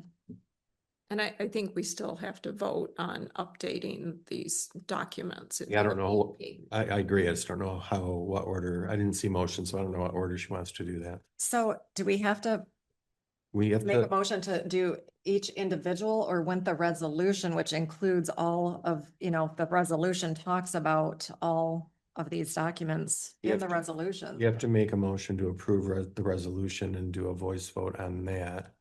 And if it includes all of these documents, then I think that would suffice. But you look- like Linda said, you have to mention the resolution in your motion. That's why I like these written out in advance, so you have time to kind of look at it. Yeah, Instead of doing them, we're gonna be doing it a little for K on the fly, but if you've mentioned all of these, and that also needs to be mentioned in the motion that it will replace or replaced in the PNP manuals index, whatever number that is, I don't know. So, that it's replacing the old. yeah, but I don't resolution know, number. the location in the PNP manual where it's going, Okay, so that should be part of your motion as well. Could I ask you a question, Jill? You mentioned one of these documents needed to be approved annually. Mhm. The resolution doesn't need to be approved annually though, right? No. So that might lend itself to separate motions if you have to approve. It's one an of the- annual resolution. So yes, I believe that it is a resolution that we have to approve annually. Oh, okay. This one resolution, it doesn't just cover it for 20 years like like Or it has been a done. We number have of- to That was look my at it. question. Yeah. To explore. Thank you. Yeah. It asks you to identify the fiscal and calendar year. So you're gonna bring all these back every year then with new resolution numbers? Well, this is a standard form and it is just a fill in the blank where you just fill, it's just saying that we've reviewed our investment policy and if there's no changes, then it's just a fill in the blank, sign it and put it in the book. If we do have to make changes, then we would go back to these documents and change our full investment policy. Or depositories if we were changing banks, something like that. But if it's just going forward, this is all we need. If we're not making any changes, this is the only thing that we need. Yeah, because this does say adopted March 26, effective March 26. That's the investment policy. You don't have to adopt that again. You just have to do the thing that you reviewed it every year. Right. And then the same with the bank depositories. In my experience, we had to do that every single year.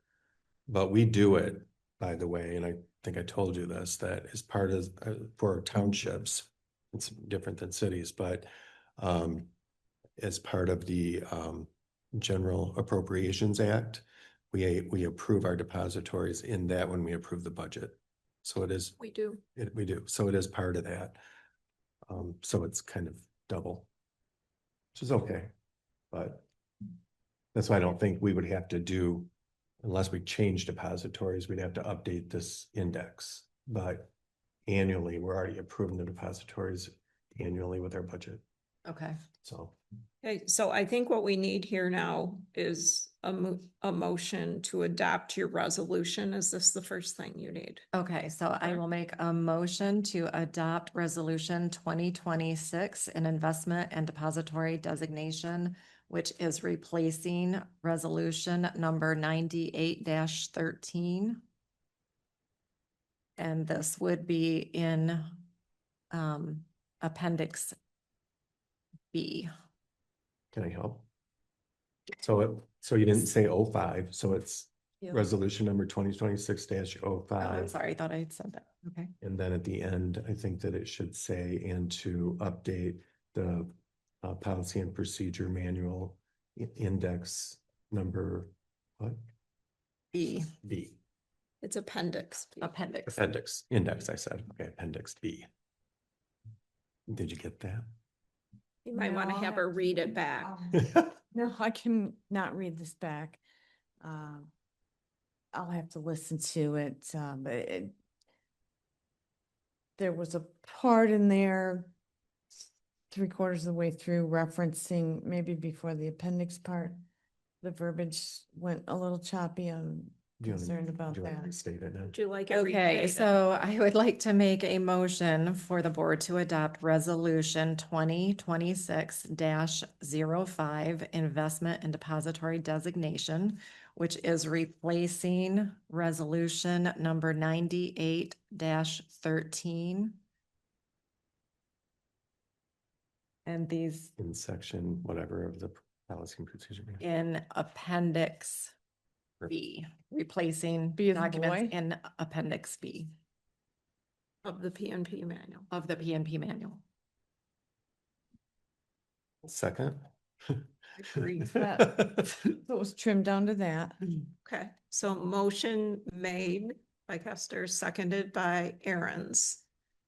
And roll call vote. I was gonna record this. Okay, so between you and I, we'd have it good. So Mhm. supervisor is yes. The clerk is absent, excused. Treasurer, Yes. trustee Aaron's, Yes. and trustee Milnick. Yes. It's okay. I'm bad All at. right, motion passes. Could I just say thank you for reiterating that when I don't have something kind of pre-created, and you speak fast, and it was a lot, it's very hard to Get it. keep up or get that Yeah. proper. I should have had a cover letter on this. I realized it after I. Thank sent you it. for slowing down and restating it. I appreciate it. Yes. Okay, so does that take care of all of your I documentation? think so, because they're all part of this, so I believe that it would. Okay, Um, Well, except for your last two things. Well, those are additional. Right. They have nothing to do with these. Yeah, it's a different time. Okay, so we're done with that? Yes. Okay, so we're on item 6 now. So basically, Kay, we covered item 4 and 5 concurrently. Am I right on that, Jill? I'm sorry, I'm not looking. at Items the- 4 and 5 on the agenda Back up to- were the investment policy and the township annual renewal resolution. And it was all 4 of these documents, Jill, Yes, Yes. provided? Okay. Thanks for clarifying that, Linda. All right. So now we're on item 6 of new business, Alden State Bank depository interest rate proposal. And that is on page 57 of your packet. so this, I did include a memo ahead of time.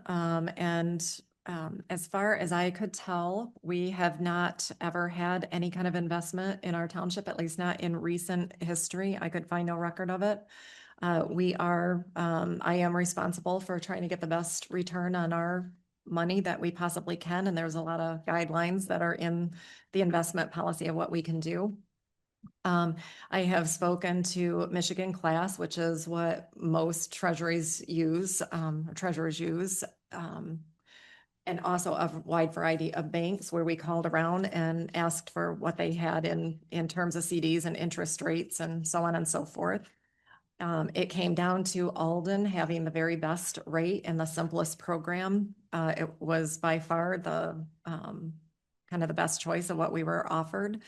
And they were willing to do a 3.75 APR on our total deposit relationship. And the only requirement is that they would like us to keep a minimum of $250 placed in a 30-day CD. So this meets the requirement in our investment policy. That's 250,000. Yeah, 250,000. What did I say? 250? $250. It's late. So that, meets the requirement of making sure our money is always liquid. And the best thing about it is that they would base this on our entire depository relationship. They would review this every single month and adjust the rate up or down within the CD to make sure that we had that 3.75% on the entire amount that we have deposited in our main checking account. So this would increase our revenue, our interest revenue by about $55,800 a year just for making this simple change. Do they pay us the interest monthly then? Yes. So do I understand this, that this change gets us another $50,000 just based on interest? Yep. Yeah. Oh, and the best thing about it, I didn't even mention, is that they are securing everything. You guys probably know that the banks only insure money up to $250,000, and that's why so many townships have to have 26 banks because they have to divide their money into all these different banks. They are guaranteeing the insurance on every penny of our money in there, which right now we have almost $4 million in our bank account. They will guarantee every bit of it with their own bonds that they will issue in our name, and we will have that as our collateral for them insuring all the money in there. So that was something that none of the other banks were willing to do. So did I need to make a motion for these? No, my only No, I think. yeah, you do, but my only, you should have done that at the beginning, I guess. My only comment that annually, I think you're now I think you're at the point where, not annually, monthly, you're giving us interest reports in our packet. And so we should be able to see and get updated from you on how this is working. If you're finding that what they're suggesting they're going to do, that it's, I would expect to see it, right? Yep. Okay. It'll be in every month's board packet. Okay, so we need a motion and a second to approve this change. All right. So it's a contractual change. We do have a motion written on the back page. I make a motion to have the board accept the Alden State Bank proposed proposal dated March 3rd, 2026, guaranteeing a minimum interest rate of 3.75 APY on Whitewater Township's total deposit relationship for 1 year, and to authorize the township treasurer to transfer a minimum of $250,000 into a 30-day certificate of deposit at Alden State Bank, and to take all actions necessary to implement and administer the arrangement consistent with the township investment policy and applicable Michigan law.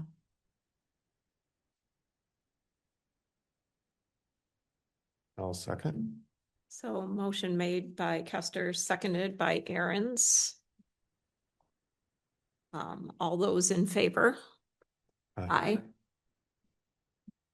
Good job, Jill. But not least, I'll do the motion first. I have just clarification. It may demonstrate that this is not my forte. You mentioned, Alden is willing to do a 3.75 APR on total deposit relationship. It's APY. Okay, you had said APR and this is APY. I just want to use the right. APY. Okay. Everything's labeled APY in the paperwork. Okay, thank you. Or I heard APR. I could be wrong. Thanks. Is that correct? Tomato, I'm sorry, I tomato. answered your question. Oh, that's okay. Yes, it is. It's correct. The way it was written, I thought I read it correctly. You did read it correctly. Okay. In discussion. Okay. Just clarifying, thank you. All right. Okay, and then the last one, which I believe is on page, I'm not sure what page it's on. It's the one regarding closing the money market account. Page 62, bottom. Thank you. I will make. Page 62 is the second page. It must be page 61. Yeah, here it is, page 61. Hmm. Okay, so there should be a motion on this, right? Yes. Oh, Trying to yeah, do this that's right. I went right to the motion, sorry. Right. All right, Jill, it's your motion, so if you could All please make right. it. So I move to authorize the township treasurer to close the idle money market account held at Alden State Bank and to transfer all funds contained therein to Whitewater Township's primary general fund checking account at Alden State Bank, provided that the treasurer first confirms no restricted funds are held in the account, and to ensure that all transfers are properly recorded in the township financial records. Open for discussion. You need a second first, so I'll second that motion. So motion made by Kester, seconded by Slopsma. Discussion.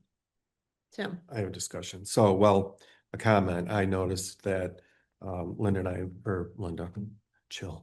and I have talked about the Alden State Bank, and I noticed just simply doing what I do, that the interest rate on the money market was 2.25%, and the general checking was 2.25%. And I'm just like, for the little bit of money that we have in this money market account spread between fire, ambulance, a little bit in the public improvement, all the extra work for nothing. I mean, the money is the same, and it was just creating more journal entries. And there probably was a time when it made sense with extra money, the township had to put money into a money market account. It must have at one time obviously been a higher interest rate, but that no longer is true.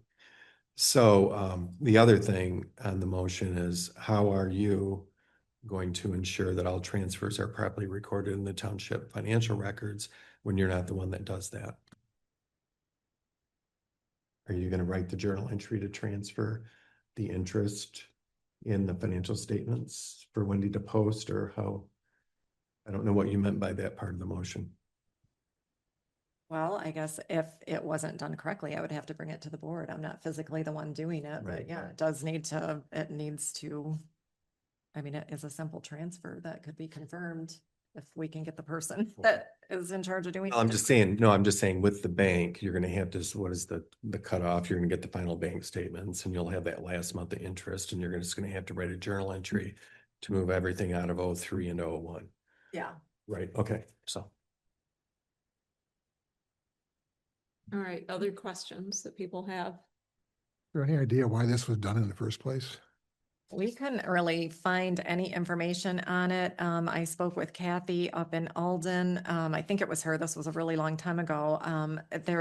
Maybe it wasn't her. I can't remember who told me, but they thought that maybe it had something to do with, Miami Beach sewer or something, that it was set up a long time ago. And then it just, when that whole thing went bye-bye, it just kind of sat there. They just left the money sitting in the account. And I don't know why they call it a money market account, because it's really not a money market account. It's just sitting there earning virtually Another nothing. savings account, yeah. Yeah. Who knows? I mean, it could have been It with could have all been. the money that slid around on the sewer project. So Maybe. that was the only feedback we could find from anybody that might have known anything about it. Okay, other questions? All right, all those in favor? I, Those opposed? None opposed, motion passes. All right. What do we got next? We get to stop drinking this stuff. Fence height. That is Randy. So this is on page 70, and you've got a recommended motion here. So Yeah, your it's- motion, it's I out of think, was order on here. page 70. Got put out of order here, but the motion is to concur with the findings, and I'm making this motion, by the way, I make a motion to concur with the findings and conclusions developed by the Whitewater Township Planning Commission and not approve proposed zoning amendment 2025-5. All right, motion made. Do we have It's at the end of it's before the budget. It was put out of order. There it is. Yes, it's just a simple, it says trustee report. It's just a real short one. Okay, Oh, yeah. all right, motion made. We need a second on the motion. I'll second. Motion made by Milnick, seconded by Kester. Any further discussion, Randy? Well, just for a little bit of background here, a formal amendment was submitted by a resident, Holly and Ken Hogarth, to amend our zoning ordinance. This is not unlike the short-term rental ordinance, where a resident can offer a proposed amendment to the zoning ordinance, much like the planning commission can initiate or the township board can initiate. The amendment essentially was to change the recommended or the required maximum height of a fence from 6 feet to 7. It's in response to a particular circumstance that this resident has dealt with. And so the planning commission reviewed the amendment, had its public hearing on December 3rd, talked about it again on January 14th. And during that discussion concluded that there's really a desire to update fence requirements in a more comprehensive way, as opposed to simply making the adjustment from 6 feet to 7. The thinking being that increasing it may make the circumstances worse in some respects, in that there is only one requirement in the zoning ordinance now about fences. And it's basically what you see there about being 50 feet away from any lake, stream, river, and not exceeding 6 feet. So the findings are listed there, and the planning commission fully intends to deal with this issue with our planning consultant to come up with a more comprehensive fence amendment that would deal with the full range of issues. The problem that we have in the township, not problem, but the circumstances we have is that our township is both urban and rural. We have rural settings and more urbanized setting, like we're setting. One set of fence regulations does not fit all in that respect. So rather than just make this change, the recommendation is to come back to this in a more comprehensive way and deal with. And we looked at all the different types of fences there are. There's decorative fences, there's security fences, there's opaque fences, there's split rail fences. They all fall in the same bucket. And so Can answer any questions? Can you clarify, I guess, what are the concerns about raising it to 7 feet that would make it potentially problematic? What were the concerns discussed? There were, in the sense that a 6-foot fence is allowed in the residential districts here right now, and increasing it to 7 without any real description of, for example, how that height is measured, what type of fence it is, was thought to be problematic. So I almost wanted to call them. I felt like I watched enough of the planning commission meetings to learn as much as I can about this issue. And I even heard when it was initially discussed how I think even the prior supervisor came down and said, just coming down here, I passed 6 of them that are above 6 feet and they're everywhere. They've apparently not been well regulated in the past. Policing them, I'm sure, is not something that's very easy to do when you don't have a full-time zoning administrator. But what specifically for these people caused them to want to do this? Was there a complaint about their fence? I know their property, they have beautiful amenities around their property. What was the issue? Looks like a half an inch. I believe there's an existing fence that exceeds 6 feet. And so rather than pursue a variance, they chose to pursue changing the entire ordinance for the township. But not based on somebody complaining about their fence, do you think? Or I don't know. okay. I can't answer that. Okay, yeah, it sounded to me a little bit like because of the height or whatever, there was this opening closing issue with the way their fence operated or something that caused it to go above 6 feet. Well, yeah, because if you measure it from, resting on the ground, if you had a gate, it's To resting on the highest ground. pillar or light. Because they were talking about, I don't know if you know, I think they were talking about like those rollers that you can get Right. under your gate to prop it up. It would prop it up probably another 5 inches, but that's just so they could open and close the gate. Is this something they could get a variance for? They could apply for a variance, yes. That's an option to them. Is the delay in moving forward going to cause irreparable harm to what they're trying to do, or is it already there? And I don't know. It's existing. Okay, all right. All right, so you're not stopping them from doing something, they're just, okay, No, all right. they are in violation of the ordinance as, however, at the Okay. present time, and the other remedy available to them is a variance if they wanted to choose that, but for some reason they chose the path of amending the whole ordinance, which is difficult to do because it's obviously affects the whole township, and given our incomplete way that we address fences now, it makes it more problematic, so. Yeah, the other problem I've heard too is our topography in this township. You're gonna have a neighborhood where a house is here and the next house is up here.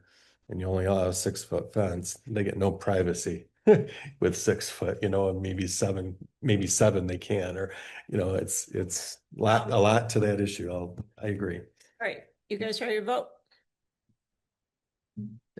Any other lingering questions? All right, so a motion was made and seconded. All those in favor? No, I want to clarify so we are agreeing with the planning commission's recommendation to not approve the proposed zoning amendment. That's correct. So just make sure, because we talked about a lot of stuff. So all those in favor? Aye. Aye. Aye. Those opposed, none opposed, the motion passes. All right. Just one point to add, though, I think the planning commission will definitely get to this issue here. It's not Okay, kicking it aside and forgetting about it. good.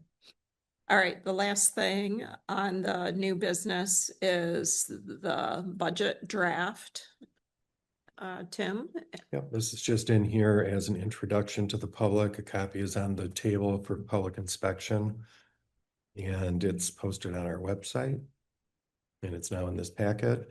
I did provide, as I did last year, a budget memo, just separated by fund, kind of hitting some of the highlights and some of the thoughts after receiving input from the departments, most of them. And discussing the supervisor's recommendation. Linda and I went through every section of the budget and made some recommendations that we'll be discussing in the coming weeks. And some of them involve millage rates that are expiring and different items of capital project nature. So go ahead and please read that and be prepared to discuss anything, have any questions prepared. We're going to have a public hearing next Thursday, 6:30 on the budget millages for fire, special assessment millage, ambulance millage, and general fund millage to support the budgets that we're proposing.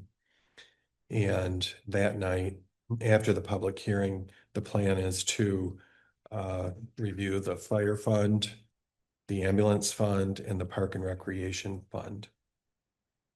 And then following that, on the 24th, we'll have a morning meeting to discuss the other smaller funds, public improvements and that SAD and wages, salaries, that kind of thing.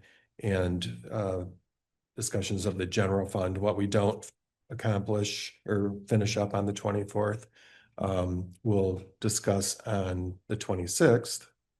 And I'll have budget resolutions available at that meeting, and including the General Appropriations Act. I anticipate there's a lot this year is about the same as last year. I don't think there's going to be an awful lot of time needed to approve now we're down to three main funds instead of several. More than that, we eliminated 4 funds last year. And I expect we'll be done by the 24th, and I have to use that very last meeting of the month.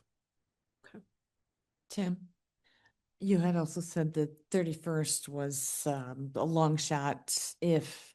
Just to have it out there, it says in parentheses if needed. We Okay. haven't needed in the past, so Sure, thanks. that will only be noticed by Wendy if we determine on the 26th that we need it. Thank you. Okay, so there's no motion with this. This is just an introduction, as Tim Correct. said. Are there any questions for Tim at this time?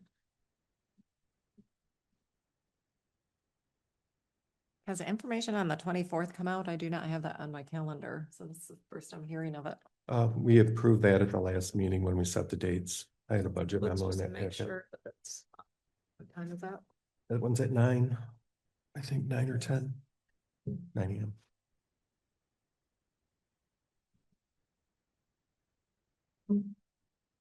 The internet's not working great right now. It's stuck. It's not been working well all day. I have Noah coming tomorrow morning, just so you guys know. Oh, good. You have no what?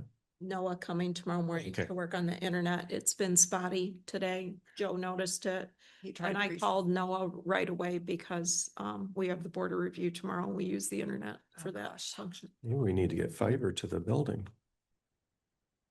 Yeah, he said he was gonna replace one of the pieces of hardware. Right, I finally got this thing to open, just wanted to make sure that the 24th, yes, it is on the calendar, township calendar. Okay. All right.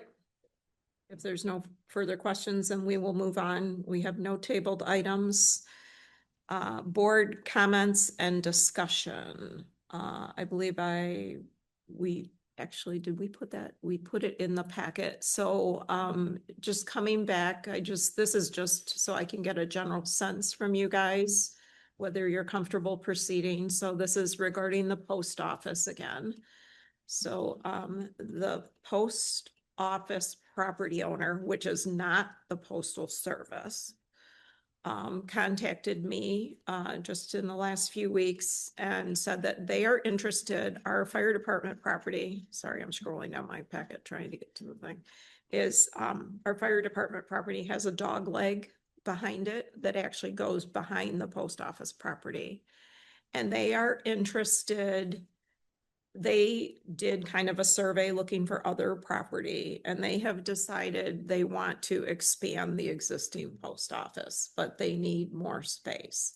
And so they are approaching us, asking if we are willing to enter into discussions with them to potentially divide off that dog leg and sell it to them so they can expand their building rearward. And I'm still trying to get to the picture here. Here it is, finally. So I did talk to Don Coons and I verified that we can legally split that off if we would like. I also spoke to Josh and I said, is this going to cause any problems for you? And he responded that he is okay with proceeding with that discussion, that he does not regularly use that piece of property. The only question that I thought of is that I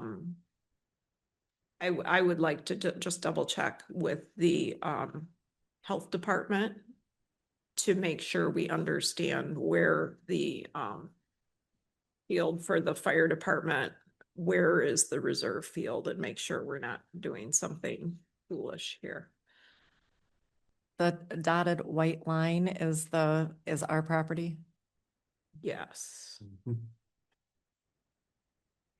What goes through there? It looks, what is the Looks like a little parking. drive used for? Is that used by our fire department or? No, Okay. no, that's theirs. And so let me get this zoomed a little bit better. I'm a little bit. And we can also, if you'd like, pull up the county plat map here too, so you can see that. That's probably the best thing to do. I'll bet they're already using it. Well, that's their dumpster. It's on our property. Yeah, yeah. Dumpster to be relocated. Yeah, Yeah. that is there. So, tell you what, Randy, can you I'm get just to saying, that cord and I can Just pull up, trying to see, I've got it plugged in here. I might be able to get the, or do you have it already? I'm trying to see if I can get the monitor. oh, is it off? Here you go.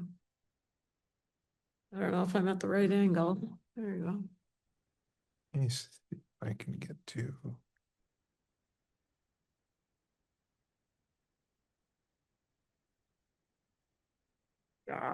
This thing's fighting me right now. It's not opening. Okay, All right. good. You got it. Where am I at here? Where are you at? 72. I don't know where you are.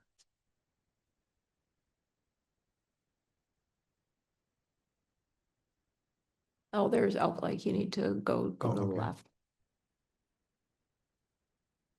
No, It's coming. Well, with bad internet, this is probably not gonna work. There it is. I think we can do it. Okay. There we All go. right. Yes, that's how. So on that one, you're right. It is not. I You get- asked Josh that question and he said, that's not my dumpster. Right, yeah. So that's the post office. And you see those two light cars down there. I think the post office is using that anyway. Yeah, so The it's this people working area at the there. post office probably parked back in that. Let me flip this Empty lot. around here. Look at all that garbage next door. Well, hang on. It's garbage. It's art. Tim, you're on. All right. So, yeah, can you zoom in that? Yeah, I don't think those are postal vehicles there. Post office there. So somehow you lost your property Yeah, line. I So can put that back on. it's back on. Yeah, so that's railroad property where those two dark vehicles are. Talking about that. Oh, okay. That's out of ours. Okay. Mhm. Yeah. If you click that other parcel number, you'll see that's the railroad company. Yeah, I don't know if I do the ID thing here, but So I did ask Josh where the drain field is. I'm still have a concern about that. It's not obvious to me where it is unless it's just south of that shed that he's got there. That's not much room. It concerns me about a reserve field.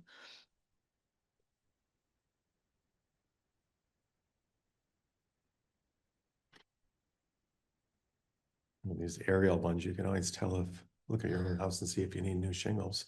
Good way to do it. It's a whole different level of granularity. Hmm.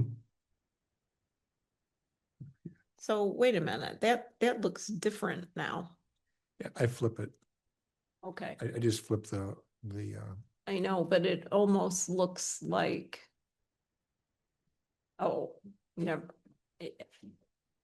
It's on an angle now, right? Yeah, Okay. East is north. So can you get a straight plan view? Cause it's, Straight out. I personally don't see any issue with it.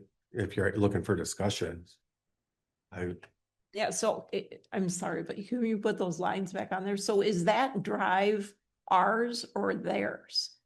It looks like that's ours. That looks like it's ours. I agree. I guess that's why I was confused, because I think it looks like that drive They're right thinking here, they're gonna acquire the drive too. unless they would want an easement from us to use that. Their backup space for their parking utilizes that drive.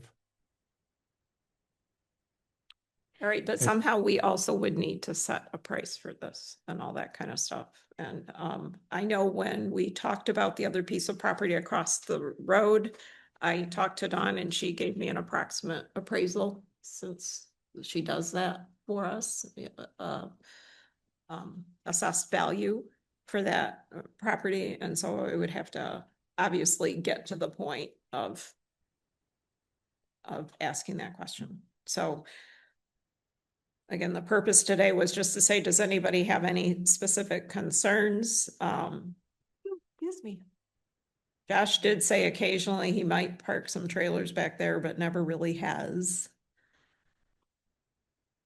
And I guess it is a little bit concerning to me that make sure they understand, you know, where the property line is. That it looks like that drive is partially ours. Yeah, I think the property line is shown on there, it's just to the back of the parking spaces. That, with the arrows. Okay. That's their property line that they're identifying. So we would still have that space. Right, but they need it, they need to use it, so, but they use It it looks now. like they're gonna back their cars into like- it to get out of the parking space. They're using it now. Now, yeah. Mhm. So I Make think those that's a property concern. lines- Those property lines are crazy. All right. May want to talk about an easement there to make, or maybe there is one, who knows? well, for me, the answer is yes, I'd like you to continue discussing it with them. I think that there's a lot of value in maintaining a post office there. Instead of on some maybe busy street or highway. I'd hate to see them move, and I know they're out of space and it's become a big issue for them. I think referring this to Deb would have to make some sense too. Yeah, and I did copy her originally when there was the question about could they expand and could that land be split off? So she's been copied on some of this stuff. So. But you're right, it would probably make a lot of sense. Well, I don't know, Is there a smaller setback in the village district? there is, and I guess that's what I'm thinking about is I'm looking at that. the lot coverage requirement as well. There is a lot coverage I'm requirement. pretty sure there is, but I can't remember offhand. But those are the things to check.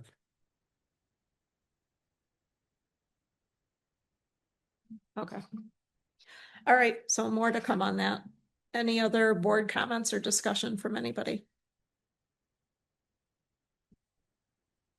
If not, Linda, before you move on, I believe Tim actually asked for board comments to follow the second public comment. So if we could move to that one next. Was that right? Oh, Tim? you are correct. Yes, I messed that up. I forgot to pay attention to my arrow. Okay. That's all right.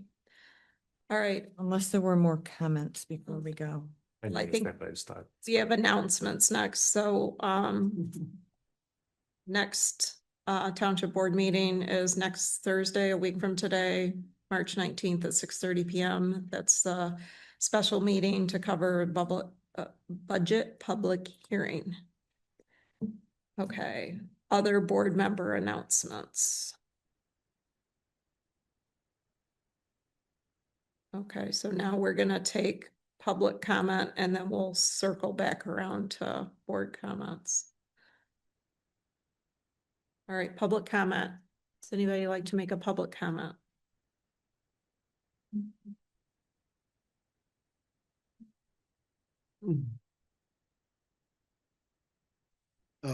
Mike Jacobson, Skewon Point Road.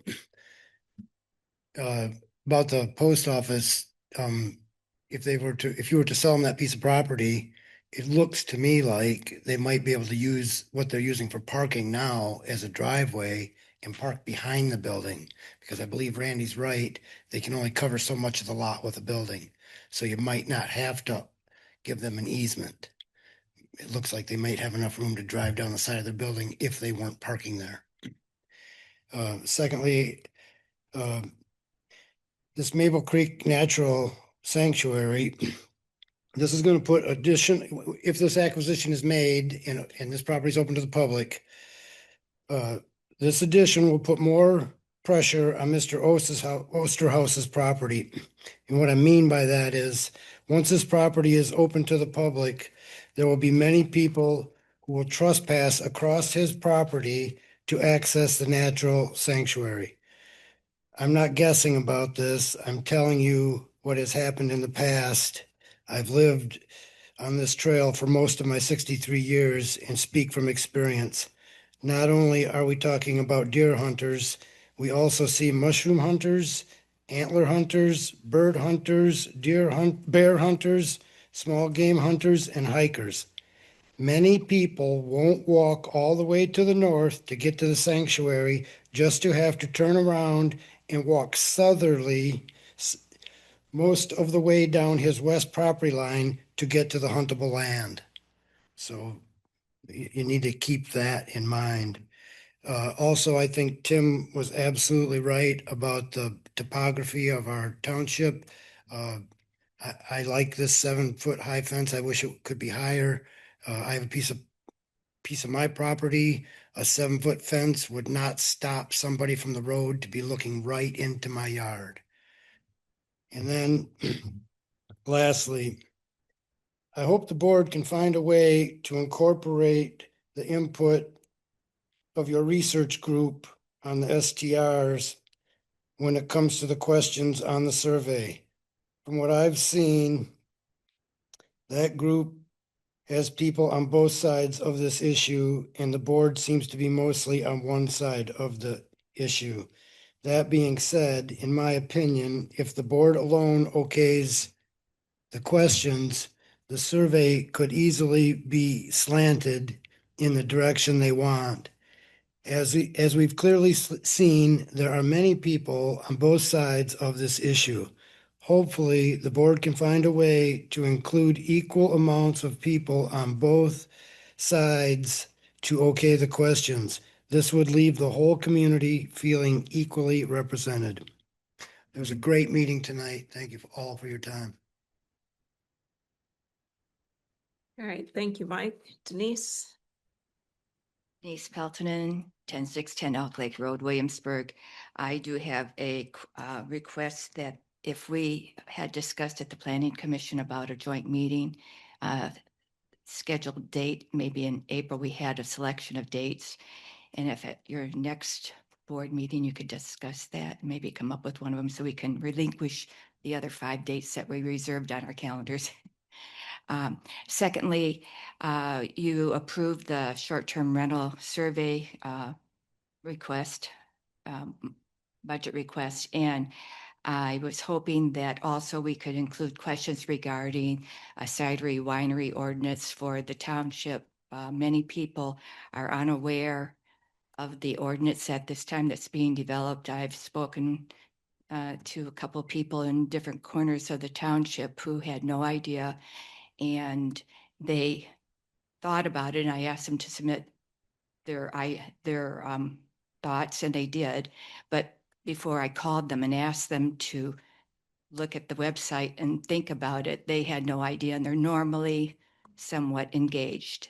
So I would like some questions on the survey, starting with a nuanced one that someone mentioned before, about, are you aware that there is a cidery winery ordinance being developed? And then would you approve of it? Yes or no? Just yes or no? And in what districts and things like that? There's over 140 20-acre parcels that are 20-acre plus parcels that are eligible for the cidery wineries if they choose to have one. It begs flashbacks to the marijuana referendum where we went through 2 years of research and lawyer fees and countless meetings, and in the end, it ended up with a referendum on the ballot, and the vote was no. I would love to short circuit that process and make it maybe start with survey questions and see where it goes from there. I'm not certain that it would not be approved on the survey, but I don't know because there's been very little public engagement. Thank you. All right, thank you. Now, corrected the thing, we've got board comments again, further board comments. So in response to what Denise said, the survey, I hope, I don't think I heard her say this, but I don't want to water down the short-term rental survey with other questions of other issues. I think it just has to be that, I think, and that's my opinion, but I think what she's talking about, an idea that just popped to mind, this is where I think Survey Monkey or wherever they call that, and you send a postcard out directing people to a website. I can't see that getting abused for an issue like that so much. You'll get the input you're looking for. That's my opinion. We also have the back of the tax bill too, that we can, put some information about that, but I personally haven't heard a whole lot either. I mean, just Randy's updates. I mean, it would be nice to get something out to the public that explains what we're doing and why and where and how many and, what's even being considered. Typically, we also usually send out a newsletter in the spring. That's definitely the pattern in the past. And there's those necessary things to communicate, like junk day and stuff. And I also remember the Parks and Recs committee mentioned that they were much more successful getting feedback on the survey last year when they handed them out during junk day. They received a lot more returns than the notice in the newsletter, I think is where it was, or it was on the back of the tax bill. I don't recall which, but it wasn't, it didn't engage people. We had a So- QR code on the back of the newsletter or the back of the bill and nobody, So- nobody. Well, we do have a lot of older residents around here. I mean, we have younger ones too, but we have quite a few older people that aren't necessarily, they don't maybe know what to do with the QR code. I know what to do with it, but not everybody does. So I think Denise makes a good point about the fact that we had a public hearing on a draft winery ordinance. We had generally pro winery people attend it and give us their input, which is valuable, of course. But I think it's true that, unless that's on your radar screen, you probably don't know about that. And there is potential significant impact to the township. So, but I don't disagree with the fact that the short-term rental survey should be oriented to that. I think there's gonna be a fair number of questions in there, and the longer the survey gets, the less likely people are to complete it. So I threw one out a week or so ago. I got so angry by the end of it. I was very interested in providing my feedback, but when I got up to question 48, I just got angry. yeah. It's too much. I'm not willing to give 48 answers. And I forgot to ask, but I hope the survey phone calls are not automated. I hope they're not robots. I hope they're live people because I hang up on all of those. I get so many of those and it's just it'll be hard to find people to answer those. I think It's live people. I think that's the advantage of a professional versus a mass marketer. Other questions at all?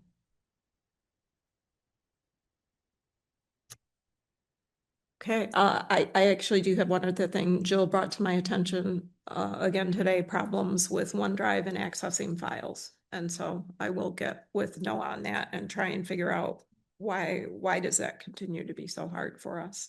And can we please schedule a training? This was something that we talked about a long I'm time ago. that concerned all of about us- scheduling just the same thing that Wendy and I got. I don't think. We didn't meet our get needs. it. I don't think it'll meet your needs because it hasn't met our needs and it's not. You are right, we need, I need to talk to him more about whether he can provide the specific instructions and the file structure and everything ahead of time. Because it was just, Not helpful. he just talked and clicked. There was nothing written. So that's the problem. So yeah, we need written pathways and. Yeah, that's what I instructions mean. on- Yeah. Yeah, I think we need a plan. So we might need a special meeting for that where we agree to figure out what records we want to maintain. Yeah. And do some pre-work and then figure out, do we just have them set it up for us? So it's turnkey or what do we want to do? But I'm concerned about just calling and saying, come do training because I assume he'll do the same thing he did the last time and it wasn't sufficient. I don't know how to share anything. I think maybe it's all getting shared already. I don't know. No, I don't know. I think it's all out there. Yes, I guess my problem with it is it slows my computer down. You know, when I'm trying to get to something, it seems like it's poking along and I think that's what it is because the machine is fast enough. It should. I shouldn't can be a show problem. you guys like when we first got these computers and first got that, I mean, I worked with Noah a little bit one-on-one and he set up my computer. So I know exactly where to go to share the files so that you all have access to those. His concern is everybody's doing their own thing. Everybody's kind of figured out their own way of thinking that they're putting it on a shared file and it's not.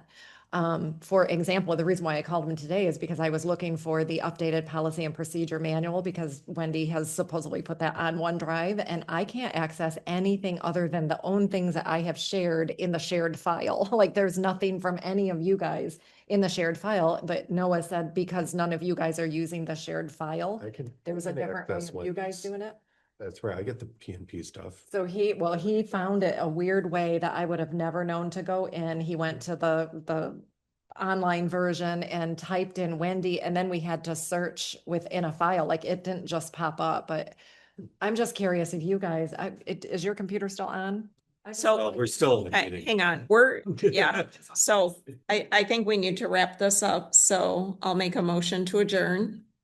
I'll second it. So motion made by Slopsma, seconded by Milnick, all Like those, shared, Oh. right? all those in Is fa- where we're supposed to be putting it. yeah, just don't interrupt, please. All right, all those in favor to adjourn. I. Aye.